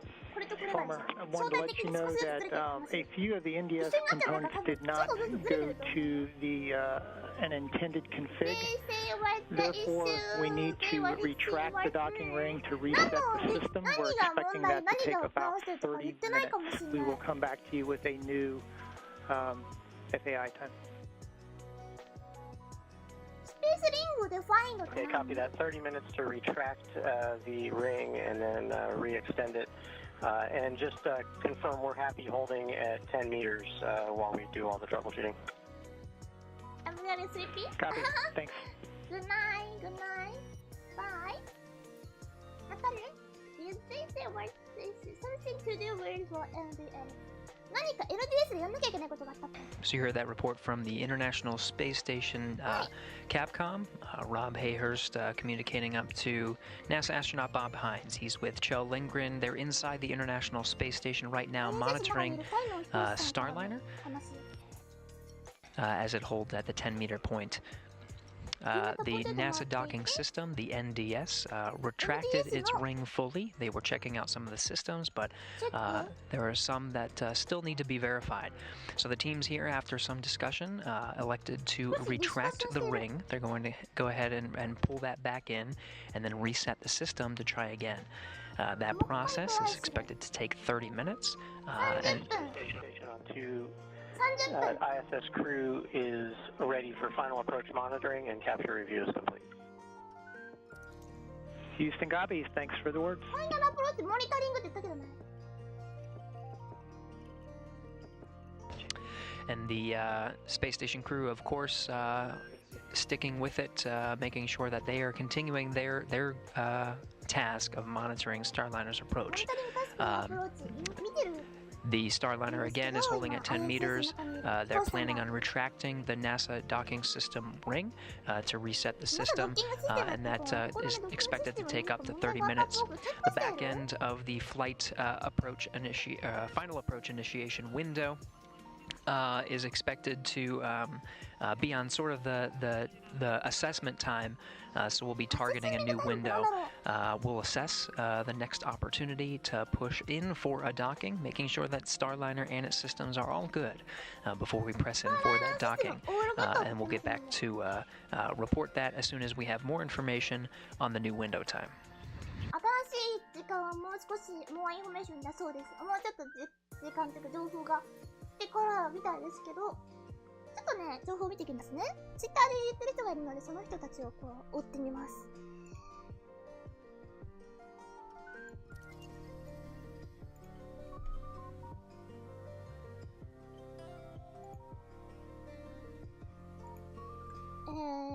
Need to relock the docking ring on Starliner to reset the system. Flight controllers reporting that the ring is retracting. As you heard there on the call to the station, this is a step that'll take about 30 minutes. So they're assessing the new times for final approach initiation and contact. 遅れがあるかもしれないだそうですね。OK、なんか遊ぼうみんなで。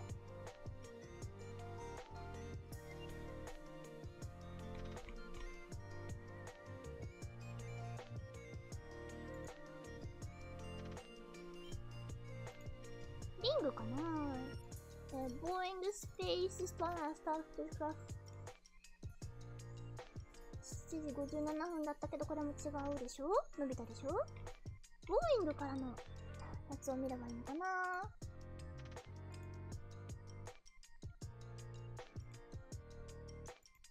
Another threat supports of Starliner through the ISS to address an issue with the docking system.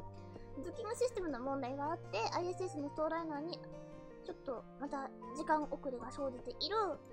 NASA says they need about 30 minutes to retract and re-extend the docking ring to address the issue with the docking system. ドッキングシステムの問題に対処するためにリングを縮めます。そして伸ばします。それに30秒かかると言ってますって言ってるね。だから、ここにあるリング、ここかな？ドッキングリングっていうのがあって、これを伸ばして縮めてチェックしなきゃいけないっぽい。でこれを伸ばし縮みするのに30分をかけるぐらいの時間がないといけないって感じかな。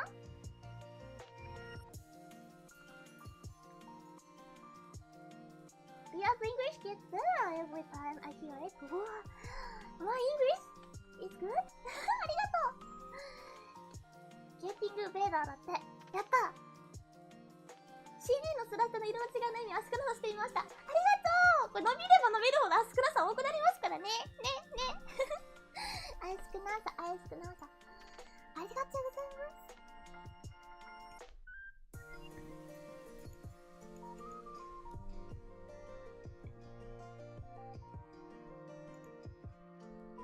ボーイングスペースからの話はないですね。まだないけど。ない。まだ書いてないよ。ボーイング何も書いてない。なんか言ってよ、ボーイング。NASA は何か言ってんのかな？なんか始まった。What? From the Earth.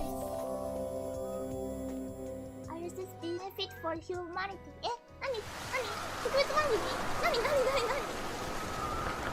何聞いてないんですけど。何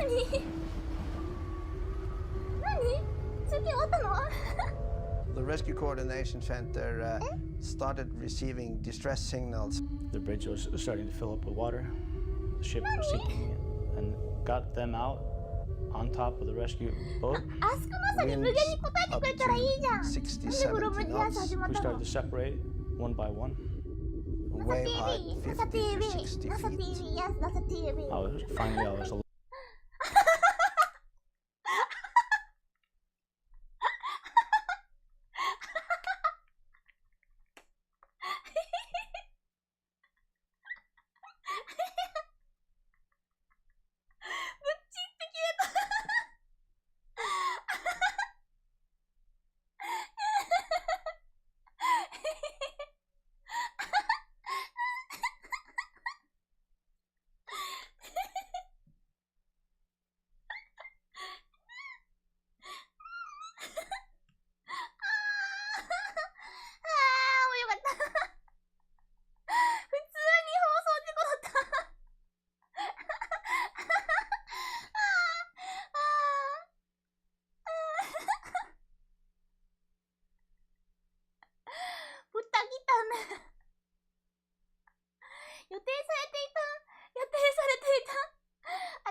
it was because NASA had automated programming to happen on the hour. Because it would have been after Starliner docked. Starliner がドッキングした後に放送予定があったプログラムされていたやつが出たんじゃないかってことだね。Boeing stream keep the viewers on the end. 大丈夫でした。あれって思った。リアもチャンネル変えるかと思ったよ。Stay tuned! Stay tuned! よろしく。予定通りだよ。いや、この子が遅れてるからね。仕方ない。いや、こっちが悪いのかな。こっちが悪いのかな。Because docking was delayed. Video praise. For those just tuning in, the Starliner is holding at 10 meters. The teams have decided to retract the NASA docking system. The ring that was extended is now retracted to allow them to reset the system, and the teams are looking at the docking system. Teams are now evaluating the next opportunity to push in for docking. And we expect to be reporting that soon. 現場猫ねえ、ほんとだよ。すいませんでした。from the earth が出てしまいましたって言わないの？あつ森が出てしまいました。あつ森っていうね、日本のネタがあるんですよ。知ってる？海外日記知らないかも。あつ森知らないかもしれないな。あつ森っていうのあつ森。あつ森知らないか。知らないよね。ごめんね。sorry。日本のネタがあるんだよ。ジャパニーズミーム、あつ森。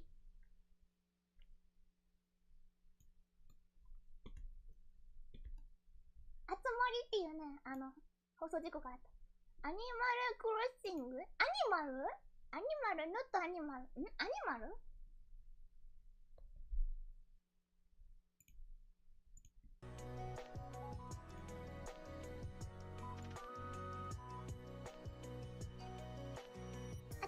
うまいよね。あつ森。失礼しました。あつ森と説明。あ、アニマルクロッシングって動物の森？あつ森、あつ森、ノットそっちのあつ森。ノットあつ森、イエスあつ森。ノットあつ森、バッタあつ森。なんて言えばいいのかな？ In Japanese TV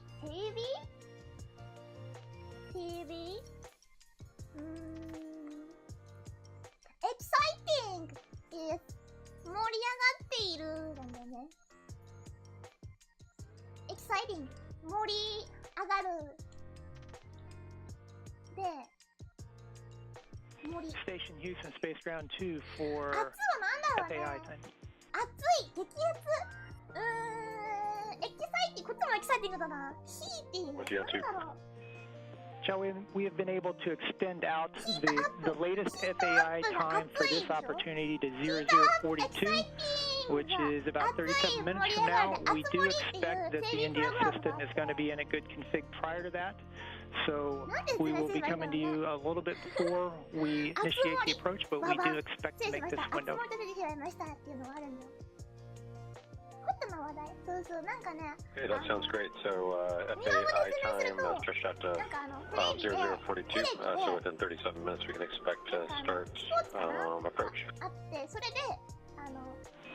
That's the plan. 盛り上がったよみたいな時に、あつ森ババンって出るね、そういうなんかスタンプみたいなやつがあって、ここ盛り上がりましたみたいなことを言う、そういうテレビ番組があるんだけど、そのあつ森みたいなやつが出るべきじゃない普通のニュース番組の時にあつ森って出ちゃって、ごめんなさいって言ったやつが So you heard their words up to the crew. We're looking at a final approach initiation burn at 7:42 p.m. Central Time. That would put first contact 4 minutes later, 7:46 p.m. Central Time. This is being done while the flight team works with the docking system that is on Starliner. After having the docking ring extended, they've retracted it, and they are going to re-extend it. The process takes about 30 minutes, so that's this one, and basically puts that ring is what extends from Starliner and allows the connection to the docking port on the forward port of this International Space Station. It's a very short extension and basically allows the vibrations or any other motion of the spacecraft to dampen out.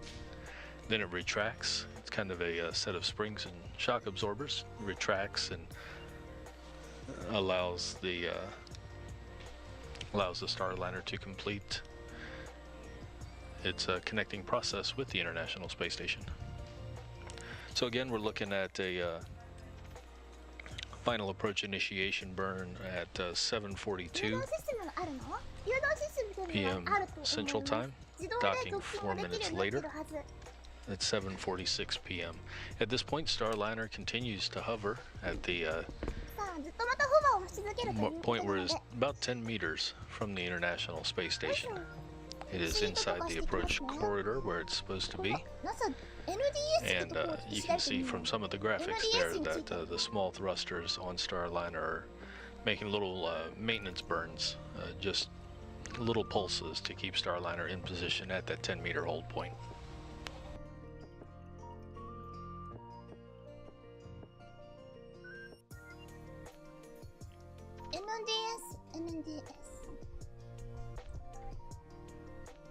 NASA ドッキングシステム。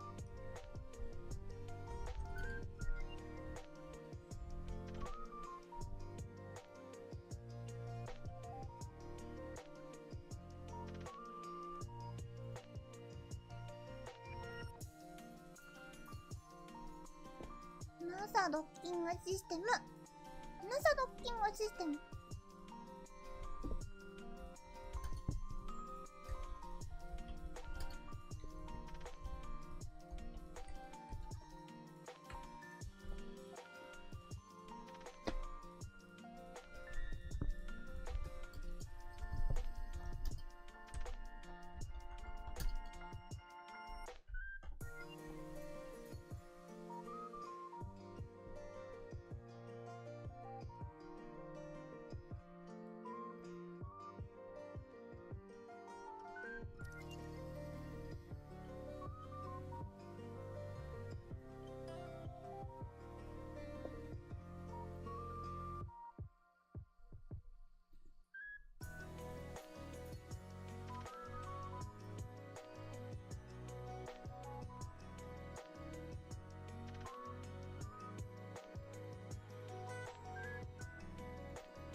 NASA ドッキングシステムの画像。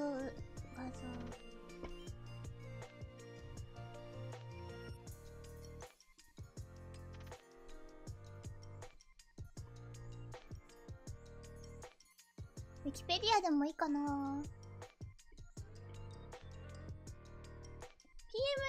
なんだよね、確かね。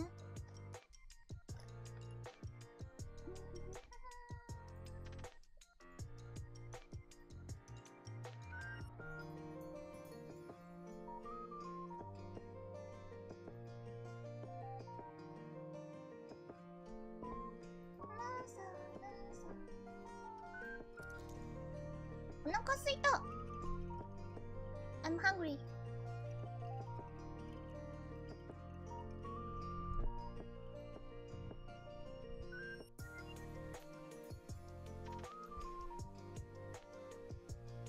Wikipedia, NASA docking system.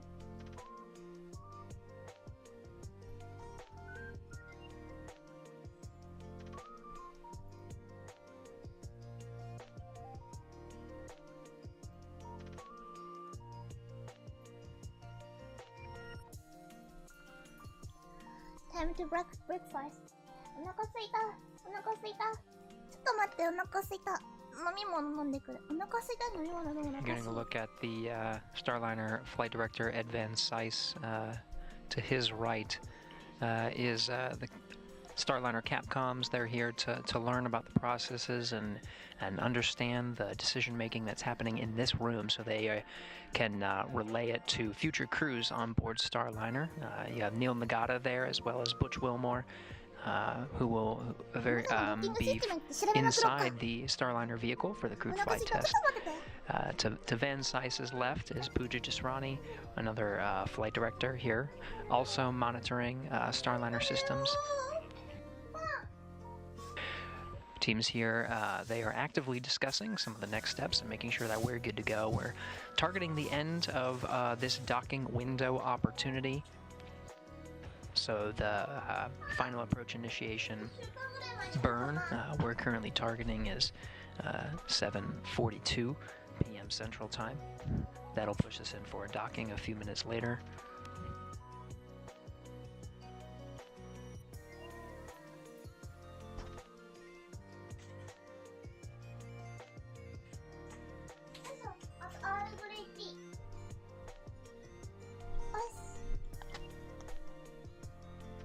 I'm sorry, my eyes are too heavy. I must go back to sleep.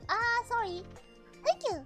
I will work the rest for this to archive when I wake up. Thank you. Yo.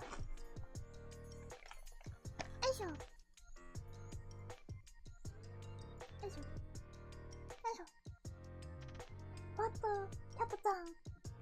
What the Cat-chan? ホットキャットちゃんおやすみ。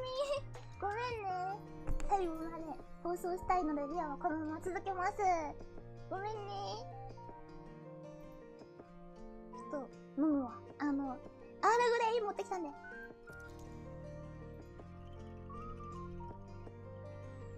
つ朝ごはん食べた？今持ってきた。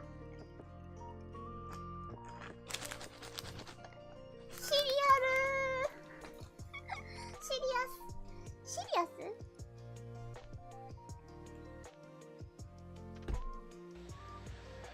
And Rendezvous Officer just reported to Flight Director that Demo 3, which is a series of Vesta demonstrations, have been completed.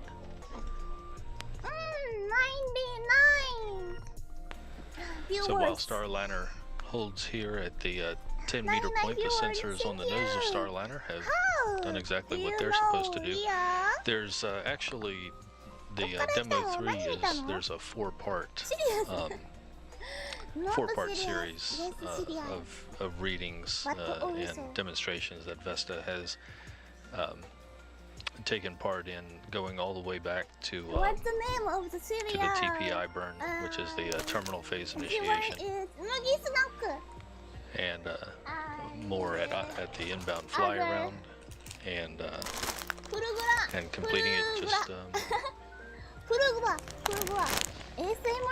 completing it here while Starliner's at the 10-meter point. That doesn't have anything to do with the docking ring, but it is a demonstration of those sensors.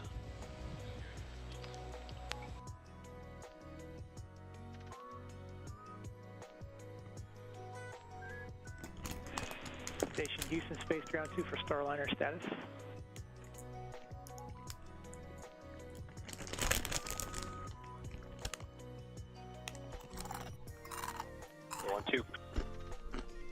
Good news, the NDS troubleshooting was successful. The ground is in the process of re-extending the ring. We are expecting to make this window.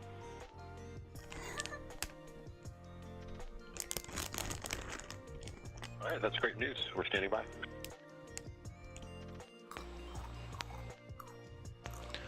And good news going up to the crew that the docking ring troubleshooting has succeeded. It's looking good. So the crew on the International Space Station has been advised that we will make this window. That means we are pressing forward to the final approach initiation burn at 7:42 p.m. Central Time, which will lead to a contact time 4 minutes later, 7:46 p.m. Central Time. In the meantime, getting more great views of Starliner, and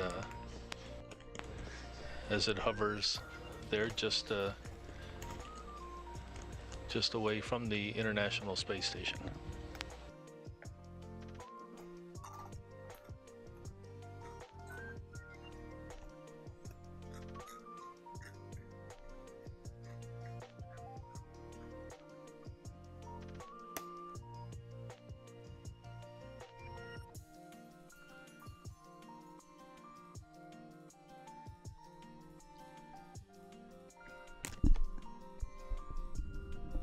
マイクここ。マイクここ。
初見です。じゃがバターちゃん初見です。ありがとうございます。リア大好きなのはね、バターなんだよ。じゃがバターちゃんめっちゃいい名前してるね。食べてもいい？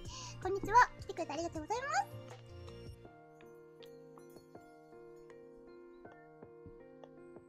カロリーすごそう。やば。カロリーもっとすごいやつ食べろじゃん。一番この中でエネルギーがあるやつ。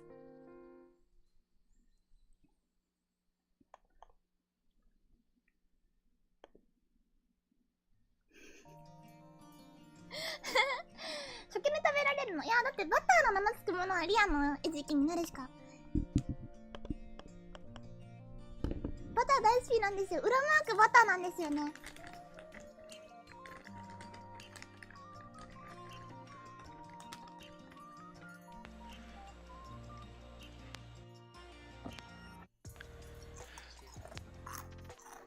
MPO reports that the docking ring is extending. MPO controller is short for mechanical and power officer.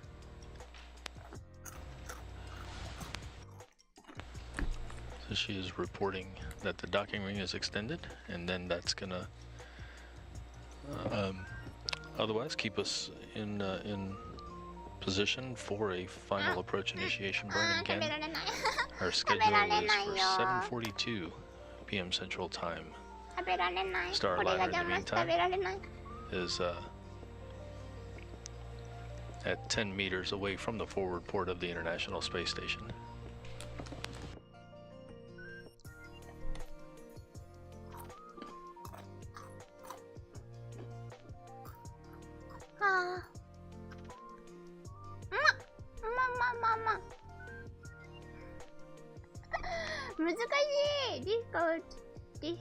difficult.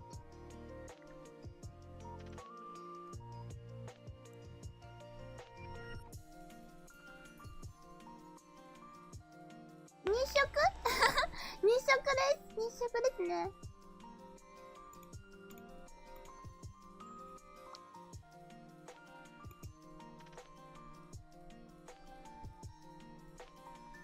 あちちち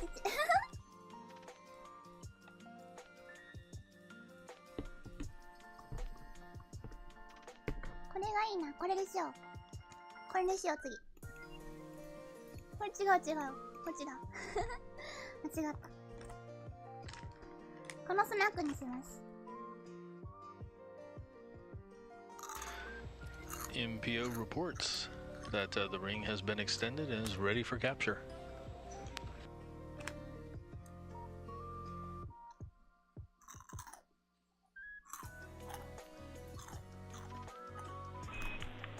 Station Houston, space to ground 2. Houston is go for final approach. Stand by for final approach initiation call. これに決まってんじゃん。これうまいよ、これ。これうまいよ、ほんとうまい。Station copies go for final approach and stand by. これもうまかったけど。糸川そう、糸川ですね。はやぶさの着陸した糸川ちゃん。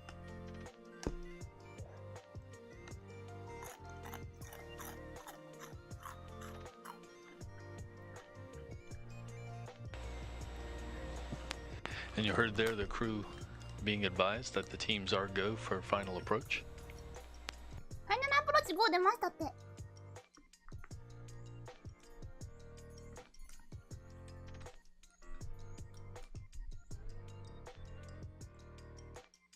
あとこれも美味しいの。これマジうまいよ。このね、端のね、輪っかんとこせんべいみたいになるんだよね。マジでうまい。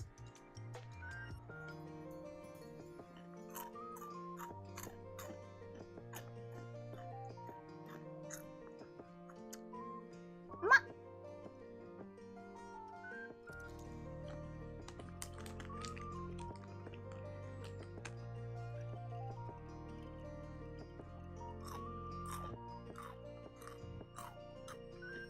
餃子の羽みたいな感覚、これ。たい焼きの、周りの、羽みたいな、感覚で食べれる、これ。 The teams here are talking through. There is an opportunity to execute the final approach initiation much earlier than anticipated to beat a 7-minute handover, or a handover in 7 minutes. We can expect the teams, they're talking about it now, to go ahead and execute that maneuver. And they just did. Final approach initiation has been commenced. Houston on 2. Starliner final approach has begun. Perform steps 8 and 9 in 1.102. Station copies. The approach to docking port for the vehicle mode, steps 8 and 9 in work. Starliner inside 10 meters. 10 メーターですね。 And on the move, 0.04 meters per second. It'll take 4 minutes to close this distance of what is now less than 9 meters to the International Space Station forward port. 来た！フォアプローチ来た来た来た来た来た！来た来た来た来た！動いた動いた動いた動いた！動いたぞー、みんな！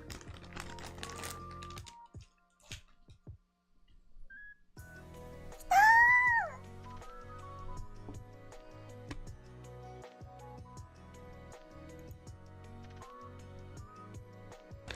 Imagery we're seeing coming from the one of the external cameras on the ISS just shifted the views. Now watching Starliner make its final approach. Docking ring extended. ファイナルアプローチ始まりましたー。頑張れー。ドッキングリングが。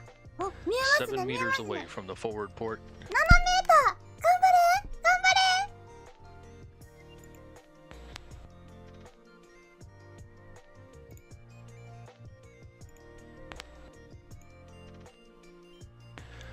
Estimated contact a little bit more than 2 minutes. Crossing 2 minutes to contact right now. あと2分必要っぽいです。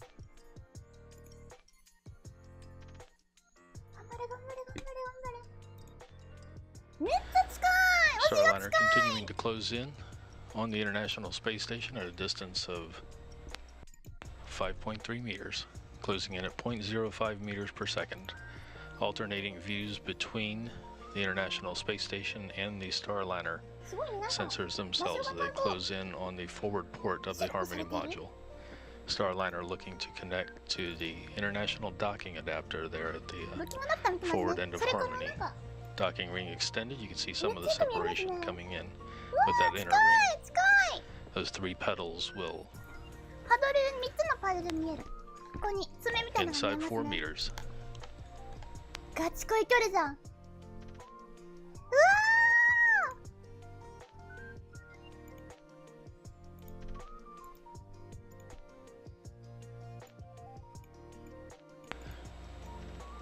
わ1 minute to contact. ー、あと1分です。 Inside 3 meters. 3メーター。 Quiet in the control room.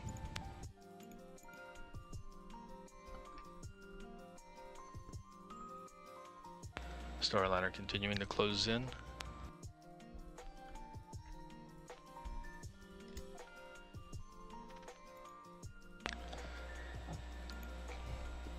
Two meters, Starliner. あと2メートル。 2 meters to the International Space Station. ISS まで2メートルです。頑張れ。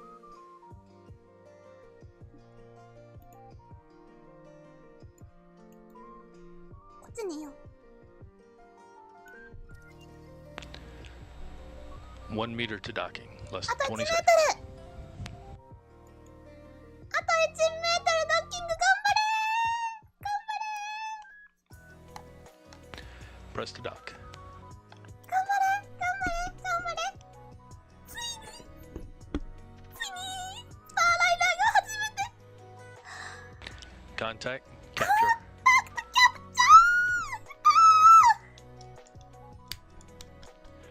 Soft capture confirmed. Copy. Station showing good soft capture. Boeing Starliner spacecraft completes its historic first docking to the International Space Station, opening a new avenue of access for crews to the orbiting laboratory. That docking time comes at 7:28 p.m. Central Time. The International Space Station was 271 statute miles over the South Indian Ocean with the Starliner attached to its forward port. Cheers all around the control room after that docking by Boeing Starliner spacecraft. The docking is not complete. It's a the docking ring that was extended will have to be retracted to complete the capture. Right now it's a soft capture. タッチすることができたので、このままドッキング1回ぐらいして帰ってくるところまで行けば次は友人だ。頑張れ頑張れ。さあこの後でソフトキャプチャーの多分ハードキャプチャーが行われると思いますけど、この隙間が空いてるの見える？隙間お、隙間？この隙間多分消えるんじゃないかなと思うんだよ。もうこうなったらこのまま配信してるからね、もう少しまで。 Starliner connected to the forward port of the International Space Station. よかったね。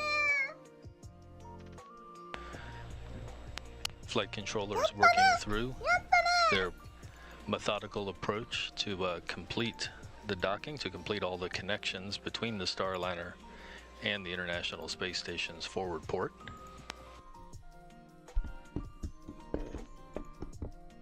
かったね。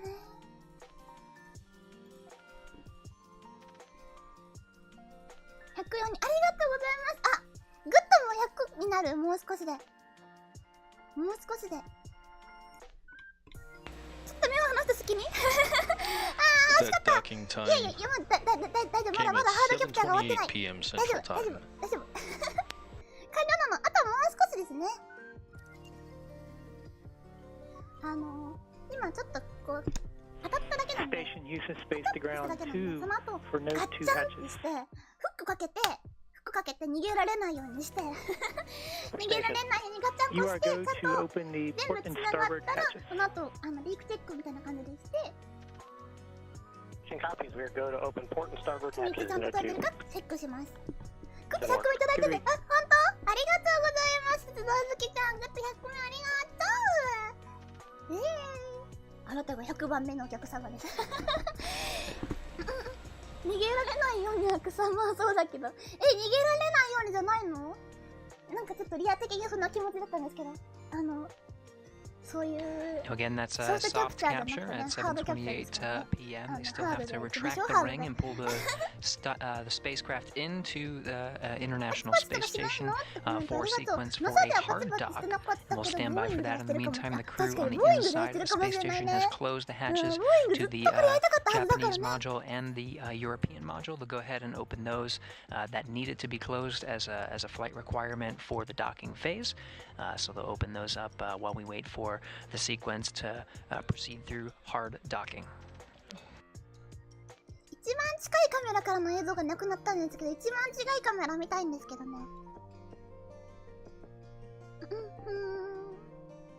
おめでとう、おめでとう。これって完なの？多分完全自動でやってると思うよ。 MPO reports the ring is aligned.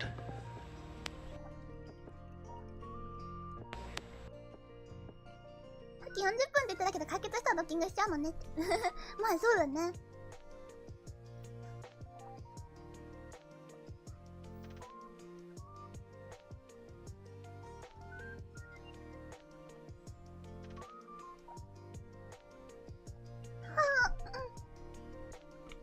ボーイングスペース X に越されて悔しかっただらしですね。当時のね、当時の話、リアあんま詳しくないのよ。けど、この、スターライナーちゃんと、あと、よくも飛んでるね、クルードラゴンちゃんって2つあるじゃないですか。あれが、NASA のドッキングシステムに、ドッキングシステムじゃない、NASA の、有人宇宙飛行のカプセルとして、2つ選ばれていて、その選ばれた2つなので、お互いライバル関係みたいな感じなんですよ。最初はさ、みんなさ、飛行機とかも作っててね、ボーイング強強じゃん？船も作ってるしさ、何でも作れるボーイング、強強のボーイングと、なんかちょっとある意味ポットでのスペース X みたいな感じだったと思うんだけど、And you can see it physically. The NASA docking system ring that's on board the Boeing Starliner is retracting. You can see the spacecraft itself get closer to the International Space Station. In the meantime, the space station's attitude control systems themselves have been configured to allow for this hard dock sequence. They have to be in a certain configuration. いやいや、やっぱボーイングでしょみたいなね。堅実にボーイング勝つやろみたいな感じだったんですけど、結局先にくっついたのは And that configuration, of course. NDS has been working great, so no issues. 絡まっちゃうね。頭でこめらがね、ドラゴンの方だった。Sounds great. Good to hear. Good reports on the thruster configuration that that's the attitude control of the International Space Station. That's in a good configuration, and they're reporting that the Boeing Starliner's docking system is performing as expected. You can see the ring retraction, which is close to complete. We'll get confirmation of that soon as we go close to the hard dock sequence to mate Starliner spacecraft to the International Space Station. 今くっついてるとこです。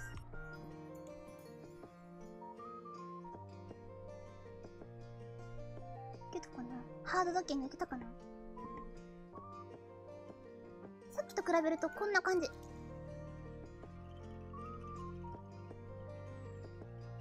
Are closing to their the hard dock sequence. Are closing to there are two sets of hooks that will close to complete this docking process. The first set of 6 and then a second set of 6. So right now they're working on that first set. ちょっとよくわかんないけど。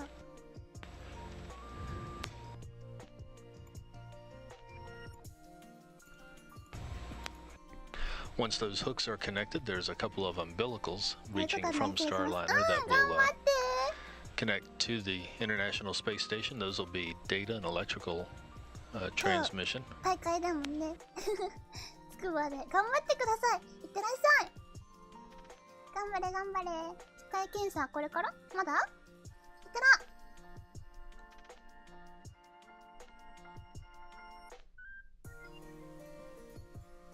高評価100超えました。ありがとうございます。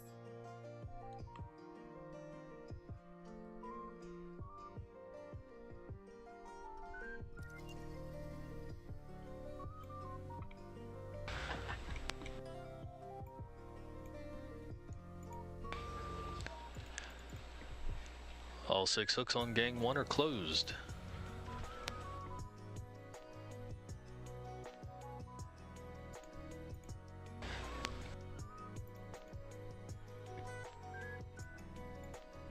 Next up, we'll be closing the second set of hooks.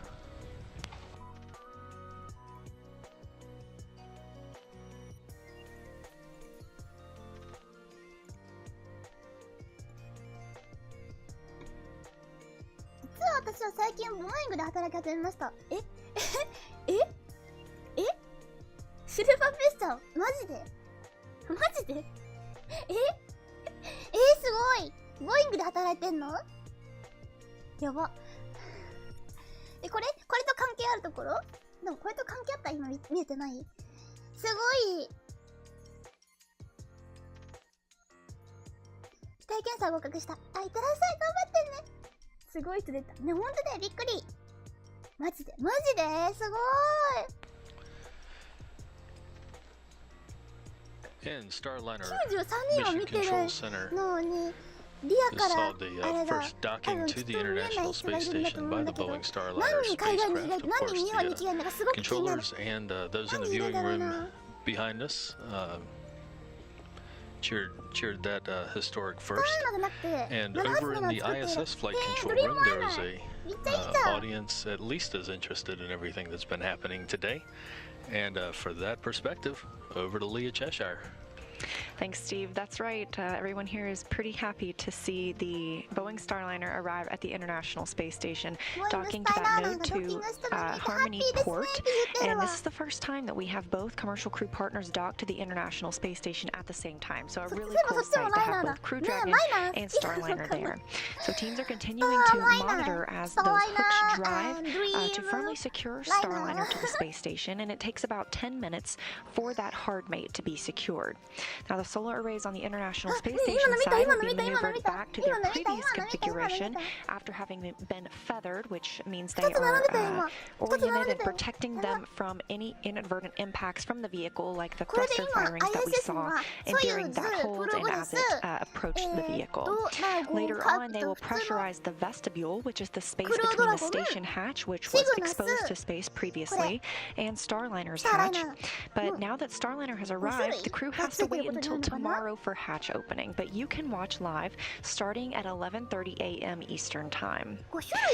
It's moving pretty smoothly here in Mission Control Houston as those hooks continue to drive, but to carry us through the rest of that process and to keep us up to date with the latest on Starliner, sending it back to you and Gary over there in the Starliner flight control room. Thanks for joining us here in Mission Control Houston, and that'll wrap it up for me tonight.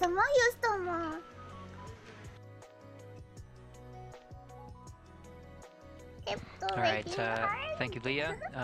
We are continuing to monitor the Starliner's hard dock to the International Space Station.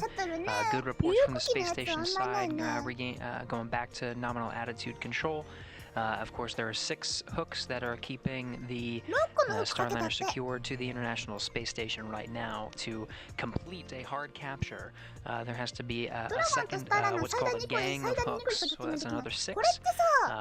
There's a period in between the closing of each hooks for an assessment before they go ahead and continue to drive those hooks for secure docking to the International Space Station. We're just standing by for that.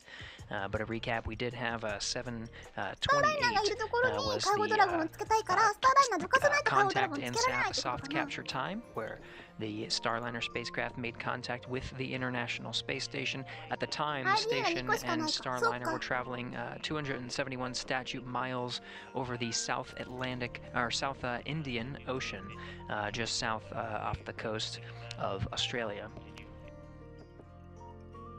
2個しかないの、なんかあれだね。バンバン飛ばせないね、そしたら。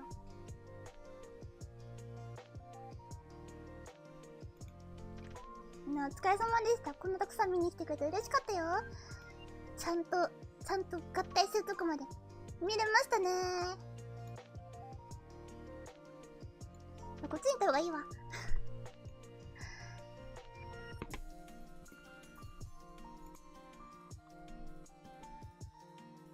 みんなディスコード入ってる？リアのディスコード入ってない？シグ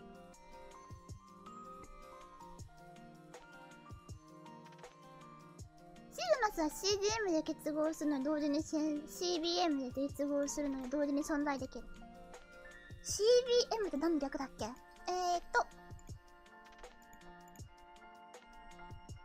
？CBM。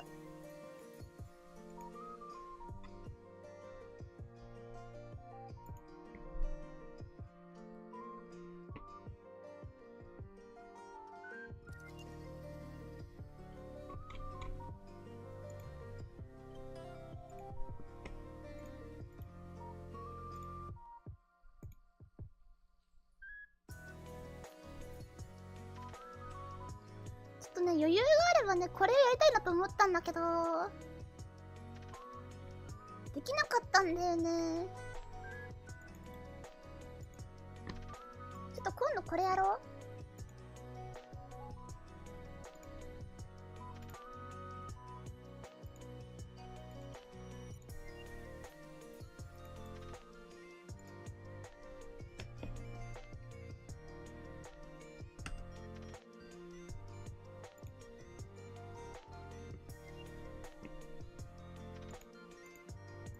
今度ね、これやろうと思ったんだよ。なんかうまいこといけばこれいけるかなと思ってて、シミュレーションのソフト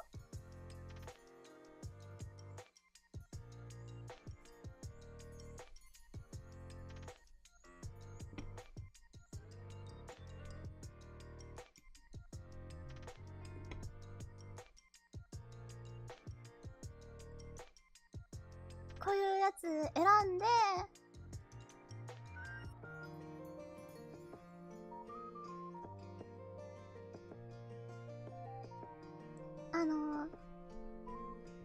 宇宙機を選んで、これとこれ選んで、でドッキングするっていうやつ。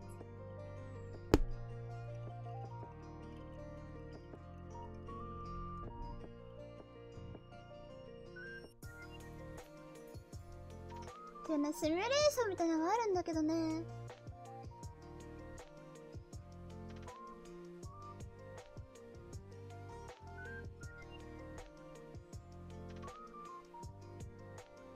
これ今ね、やろうと思ってもね、めっちゃ読むのに時間かかるなと思ってね、できなかった。また今度やろう。スペース X ISS ドッキングシミュレーション知ってる？知ってる。あれ、たまにやってるけどね、失敗する。よく失敗する。プログラミング的なこと書いてあります。なんだろう。ねえ、めっちゃ気になる。ISS ドッキングシミュレーションは、スペース X のやつだから今回はやらなかったんですけど、やってもよかったですね。またこう時間があったらやりましょう。マジで今時間あったと思うのでやんなかったのあれだな。あとは、さっきちょっと紹介しようと思って出して、結局紹介しきれなかった NASA のドッキングシステムとかね、こういう爪が3つあって、それで噛み合う感じになってるんだよみたいなところが知ってもらえたら、もうそれだけでもいいかなと思います。こんな感じでね、3つ爪があったの見えるかな。それがガッチャンコってなってフックがありますね。もっと拡大したら見られるんでしょうかね。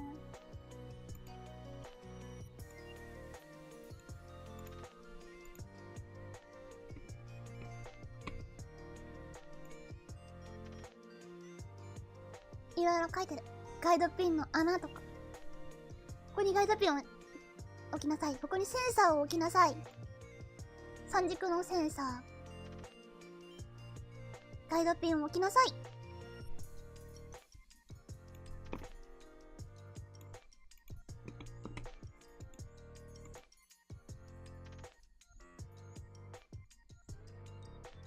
ペッタルサイズとか。高さが200レフ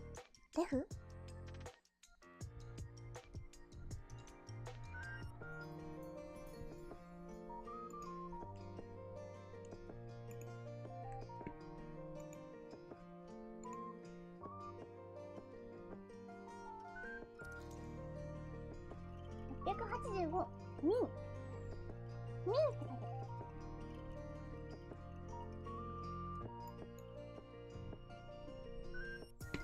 こんな感じの企画がね、しっかりとあるみたいで、これを守ってドッキングシステムを作りましょう。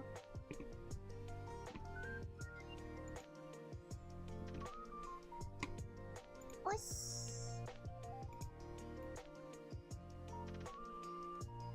ありがとうございました。Station Houston Space to Ground 2 for Starliner. We're currently in the process of driving the second gang of hooks. There are Station tolerance copy. Good in news. some place. Tolerance Second set of hooks What would you best time in driving now simulator? to complete that connection. 6 have already 3 closed. minutes?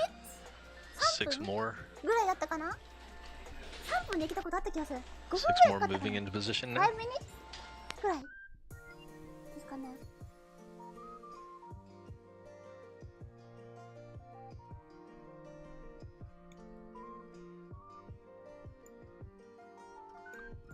まあリアの方も配信をそろそろ終わって作業に入ろうかなと思うので。MPO reports all of the second gang of 6 hooks are closed. That completes all 12 hooks being closed. よし、今ね、フックが12個全部かかったというふうに聞こえましたね。さっき Fully 6個 connected こっ to ち the からくっ International つけ Space て、 Station プラスで docking 6個の board. フックがくっつきました。と The いうことで、 umbilicals will be オ extended ール12フック momentarily to 言ってました。12 connect 個 the すべて video の and フックが electrical 引っ networks, かかりまし video たと。 and I'm ちょ sorry, っと the 参考した data っぽいです。 and electrical networks between Starliner and the International Space Station. お疲れ様。 Starting at 11:30. ちょっとさ、ほら、この時からさ、だいぶ近づいたでしょ。 Second set of hooks is forward port. やったね。よかったね。一応多分終わると思うから、こっちの方 Into position now. そしたら、リアは But that is the current schedule. この子と写真でも撮ろっかな。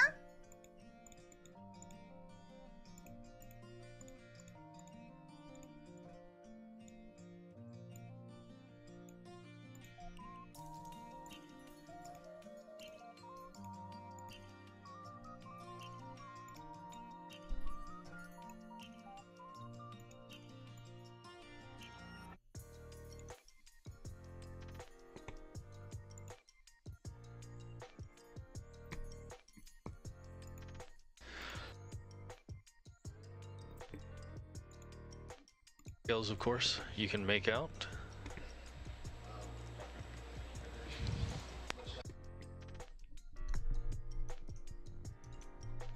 よいしょ。 In fact, you can even see the center line window there in the docking hatch of Starliner at the nose. A little bit of a turquoise look to it, which again tells you how detailed this camera is.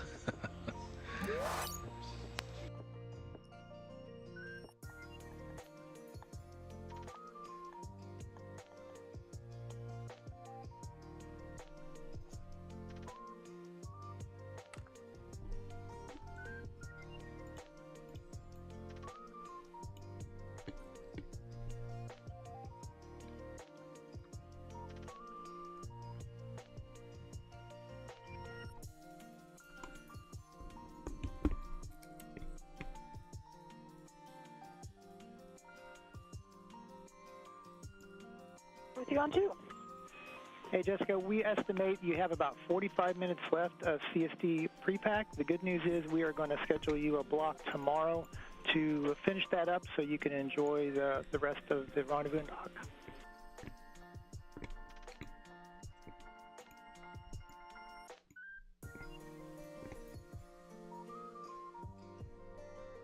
Okay, I copy that there's about 45 minutes left. The only remaining steps that I'm tracking are just the step 9 at the end that involves going into GEM and Columbus, which are obviously closed up at this moment.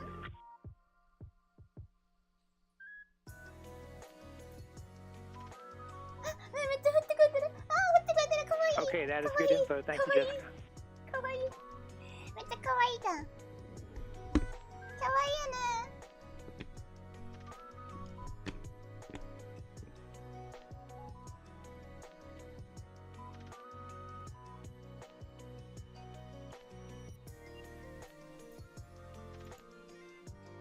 Side.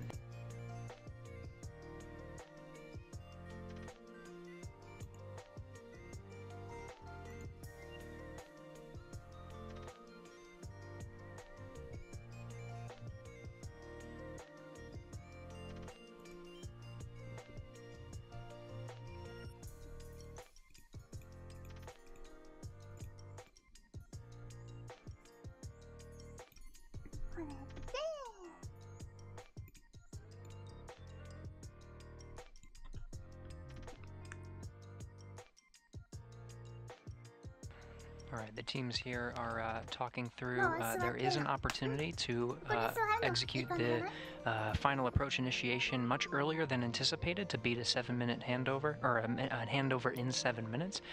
We can expect the teams, they're talking about it now, to go ahead and execute that maneuver. And they just did. Final approach initiation has been commenced. Houston on 2. Starliner final approach has begun. Perform steps 8 and 9 in 1.102. 腰掛けたい腰掛けたい腰掛けたい腰掛けたい The approach to docking port for the vehicle mode, steps 8 and 9 in work. あと何かあるかな。 Starliner inside 10 meters. And on the move, 0.04 meters per second. It'll take... We are...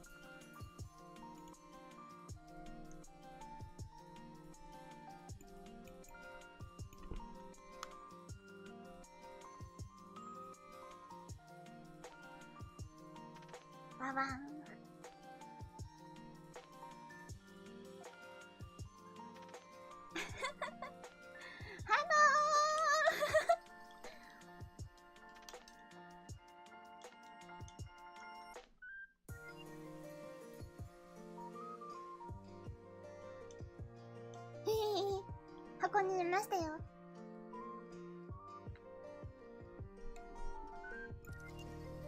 こっちでもいいかもしれない。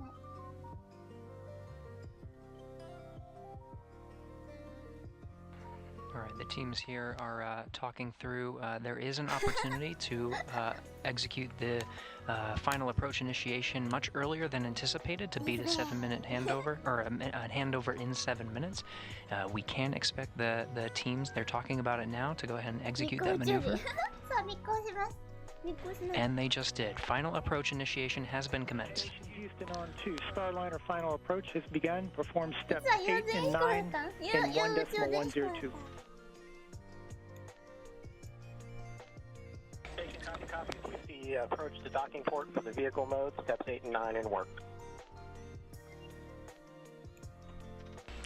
Starliner inside 10 meters. And on the move, 0.04 meters per second. It'll take 4 minutes to close this distance of... Otherwise, keep us in position for a final approach initiation burn. Again, our schedule is for 7:42 p.m. Central Time. Starliner, in the meantime, is at 10 meters away from the forward port of the International Space Station.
MPO reports that the ring has been extended and is ready for capture.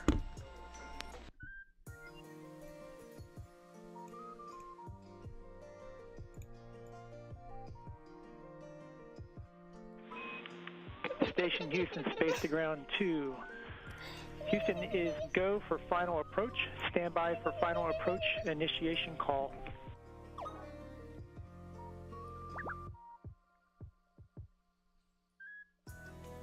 Station copies go for final approach and standing by.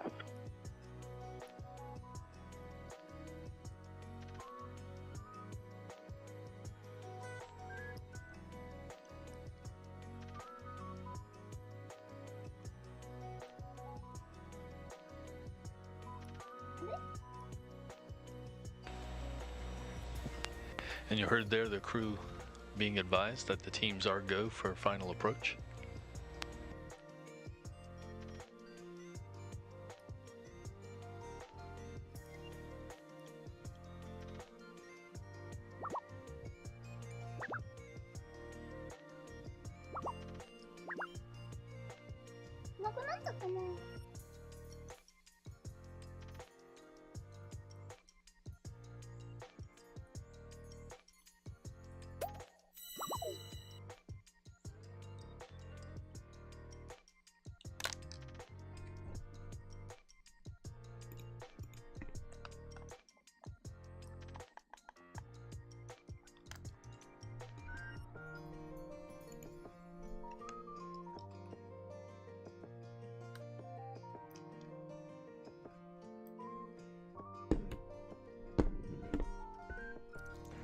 Alright, the teams here are talking through. There is an opportunity to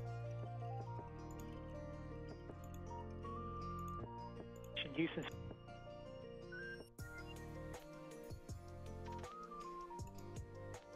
On the ISS, just shift. Stand by for final approach initiation call.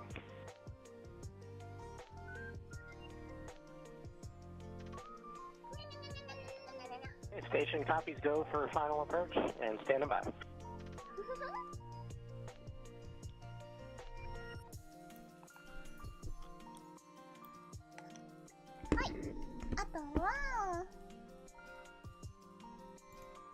1 minute to contact.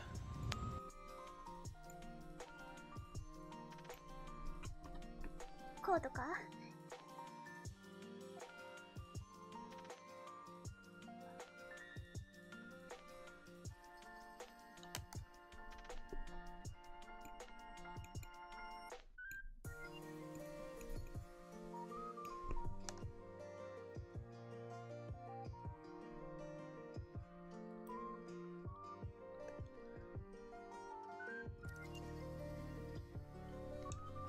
こんな感じかな。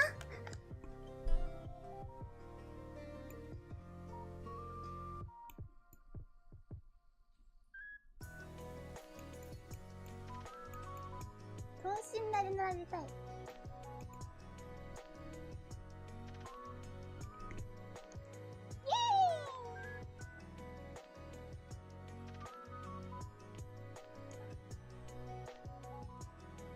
こんなとこかな。ということで、ありがとうございました。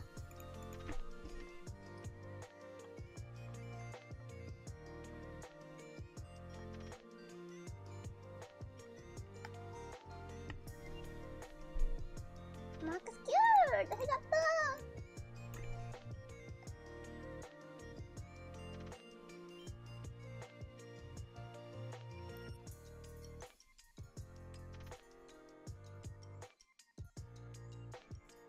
これこれこれ。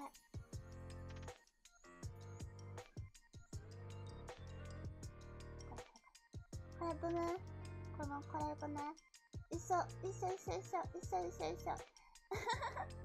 同じ。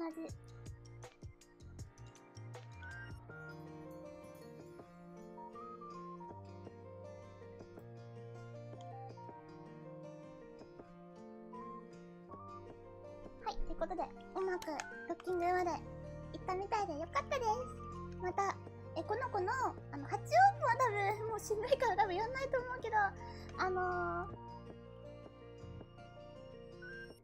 離とか、アンドッキング、そして、着陸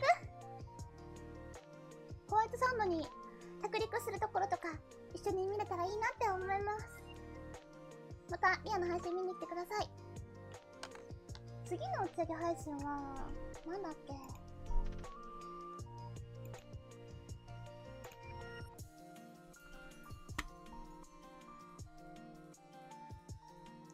？NEXT May 26日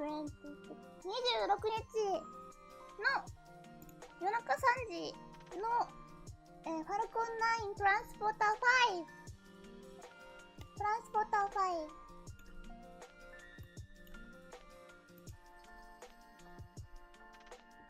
で、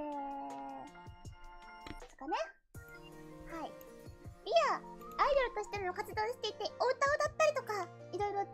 ができます。最近音の配信してないから音配信とかしたいし、あと、突待ちもしようかなと思っています。突待ち、もし来たい人がいればね、リアの配信来てください。たくさん見に来てくれていて、多分、まだ70人もいてくれるので、一応、人待ちに入れるサーバーも貼ろうかなと思うけど大丈夫かな。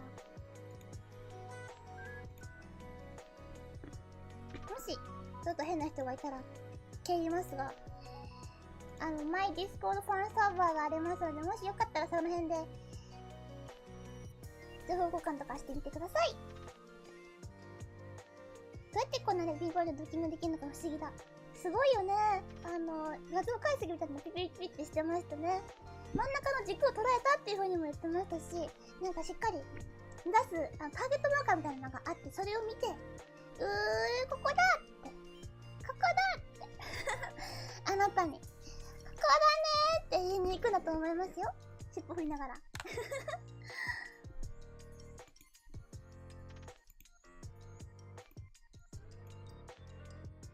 ペース X か私の前職。すごいね、シルバーベースちゃん。どうだったの？ブラックだった？ホワイトだった？前職スペース X だったの？前職。すごいね。さすがっすね。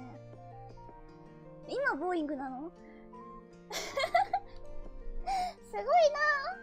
すごいな。じゃあ、スペース X だったら見てるかもしれない。見てる？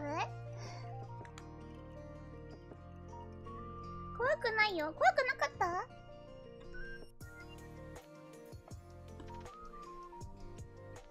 そうなのね。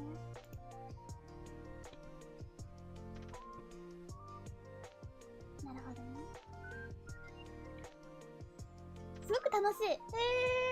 なんでやめちゃったんだろう。気になる。気になるな。気になるな。そういう話も聞きたい。突待ちとかするつもりあるので、もしよかったら。で、配信スケジュールは Twitter と、あと YouTube にも投げますが、Twitter が多いと思いますので、ぜひとも Twitter を見に来てほしいです。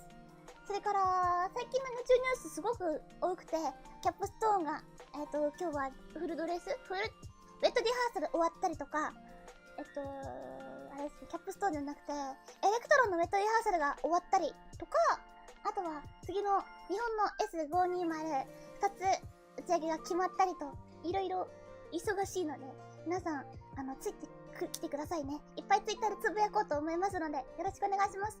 それからスターライナーについてのちょっと簡単な動画みたいなのを解説出したいなと思ってるから、もし何かスターライナーについて気になることとかあったら、コメントくれると嬉しいです。それから最後にね、高評価120、両説100超えありがとうございました。たくさんの人に見に来てもらえて嬉しいです。もう少しで1万人になりそうなので、ぜひとも皆さん、リアを広めてください。お願いします。お願いします。たくさんの人にリアを見てほしいのです。なので、面白かったよとかあったらね、リアが一人で言うよりも、みんなからこう広めてもらった方が実は効果的で、なのでみんな一人一人が宣伝してくれるとすごく助かります。よろしくお願いします。自慢すごいね。でしょ？すごいよね。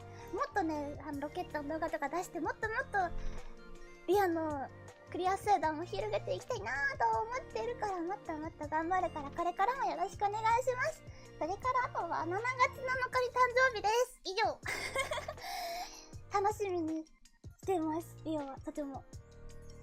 今日も作業頑張ります。それから今日の夜、マリオカートのコラボがあって、マリオカートをやります。マリオカートはあんまり上手じゃないんだけど、マリオカートコラボやりますので、もしよかったらマリオカート見に来てください。コメントいっぱいくれるとリア元気になりますので、よろしくお願いします。ということで、またお会いしましょう。あとはツイッターでお話ししましょう。ね、英語圏の人ってツイッターやってないの？やってる？レディットとか作った方がいいのかな？そういう話もしたいので、もしよかったらディスコードとか入ってね、意見交換来てくれて嬉しいです。ということで、お疲れ様ありんでした。名前呼ぶから教えてね。はくちゃん、お疲疲れ様ありがとう。お疲れ様ありん、たくちゃんありがとう。長い間見てくれてありがとうね。あとルシアンちゃん、お疲れ様あり、お疲れ様あり。朝ごはん食べれた？お疲れ様あり。ブラックベアチャットらしい配信ありがとう。ありがとう。こちらこそ楽しいコメントありがとう。マリオカートにロケットはいないから。いるよー。キラーっていうロケット。あれに乗ってブーンってするよ。キラーやりますよ。あるある。どうちゃん、お疲れ様に、お疲れ様に。また聞いてね。ありがとう。いつもありがとう。アスタチンさん、お疲れ様に。エンジン。マリマリマリマリ。バイバイ。おちゃまかおりちゃん、お疲れ様に。お疲れ様に。お疲れ様に。お疲れ様に。ゆいちゃん、お疲れ様に。お疲れ様に。バイバイバイバイバイバイ。あ、そうだ。明日は多分ね、配信がないです。明日は配信しません。今日はマリオカートやります。明日は、ちょっと野球見に行ってくるのでラブライブのコラボの野球見に行ってくるから、ないです。配信ないです。よろしくお願いします。仙台行かなきゃいけないよ、仙台。頑張って行ってくるから。おつらいな。シルバーベースちゃんありがとう。おつらいぶきちゃん、お疲れ様あり。お疲れ様あり。ひらめちゃん、お疲れ様あり。お疲れ様あり。ありがとう、いつも。ぬるま湯銭湯ちゃん、お疲れ様ありでした。ありがとう、マーリンでした。バイバイバイバイ。カンパイソンちゃん、お疲れ様あり。お疲れ様あり。いつもありがとう。ゆよちゃん、お疲れ様あり。お疲れ様あり。にゃにゃにゃにゃにゃにゃ。ゆよちゃん、ありがとう。ゆよ。あ、確かに。でしょ？みんなへ祝福をちゃん、お疲れ様あり。お疲れ様あり。ありがとう、祝福をちゃん。ありがとうね、いつも見に来てくれて嬉しい。はくみちゃん、お疲れ様あり。お疲れ様あり。ありがとう。ツイッターもありがとう。スーパースータンちゃん、バイバイ。バイバイ。バイバイ。またね。またね。ユースちゃん。当てる？わかんない。発音間違ったらごめんね。ユースちゃん。ハート、ありがとう。バイバイ。お疲れ様あり。パラビちゃん、お疲れ様あり。パラビちゃん、いつもありがとう。お疲れ様あり。バイバイ。ドワーちゃん、虹が来た。やった。そう、虹。次のはね、リエラのやつでいきますけど、虹だ。今日虹のアニメありますね。楽しみ。ともちゃん、ありがとう。お疲れ様あり。ありがとう、ありがとう、ありがとう。今これ何やってんのかな。Basic science. it's scientists for many universities. Who are these? あとボーインやってるっぽかった。よし。2時間42分配信してますね。ワイスティー。ジャムちゃん、お疲れ様あり。ありがとう。パラビちゃんもありがとう。ありがとう。バイバイ。レイスちゃん、お疲れ様あり。ありがとう、レイスちゃん。バイバイバイバイバイバイ。よいしょ。ちょっとバイバイしてる間に、待って。リアが止められない。リアが止まらない。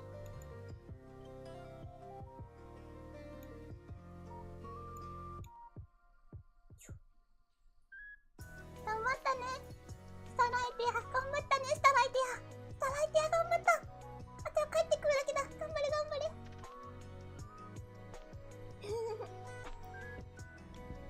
では、また次の配信でお会いしましょう。バイバイ。じゃあねー。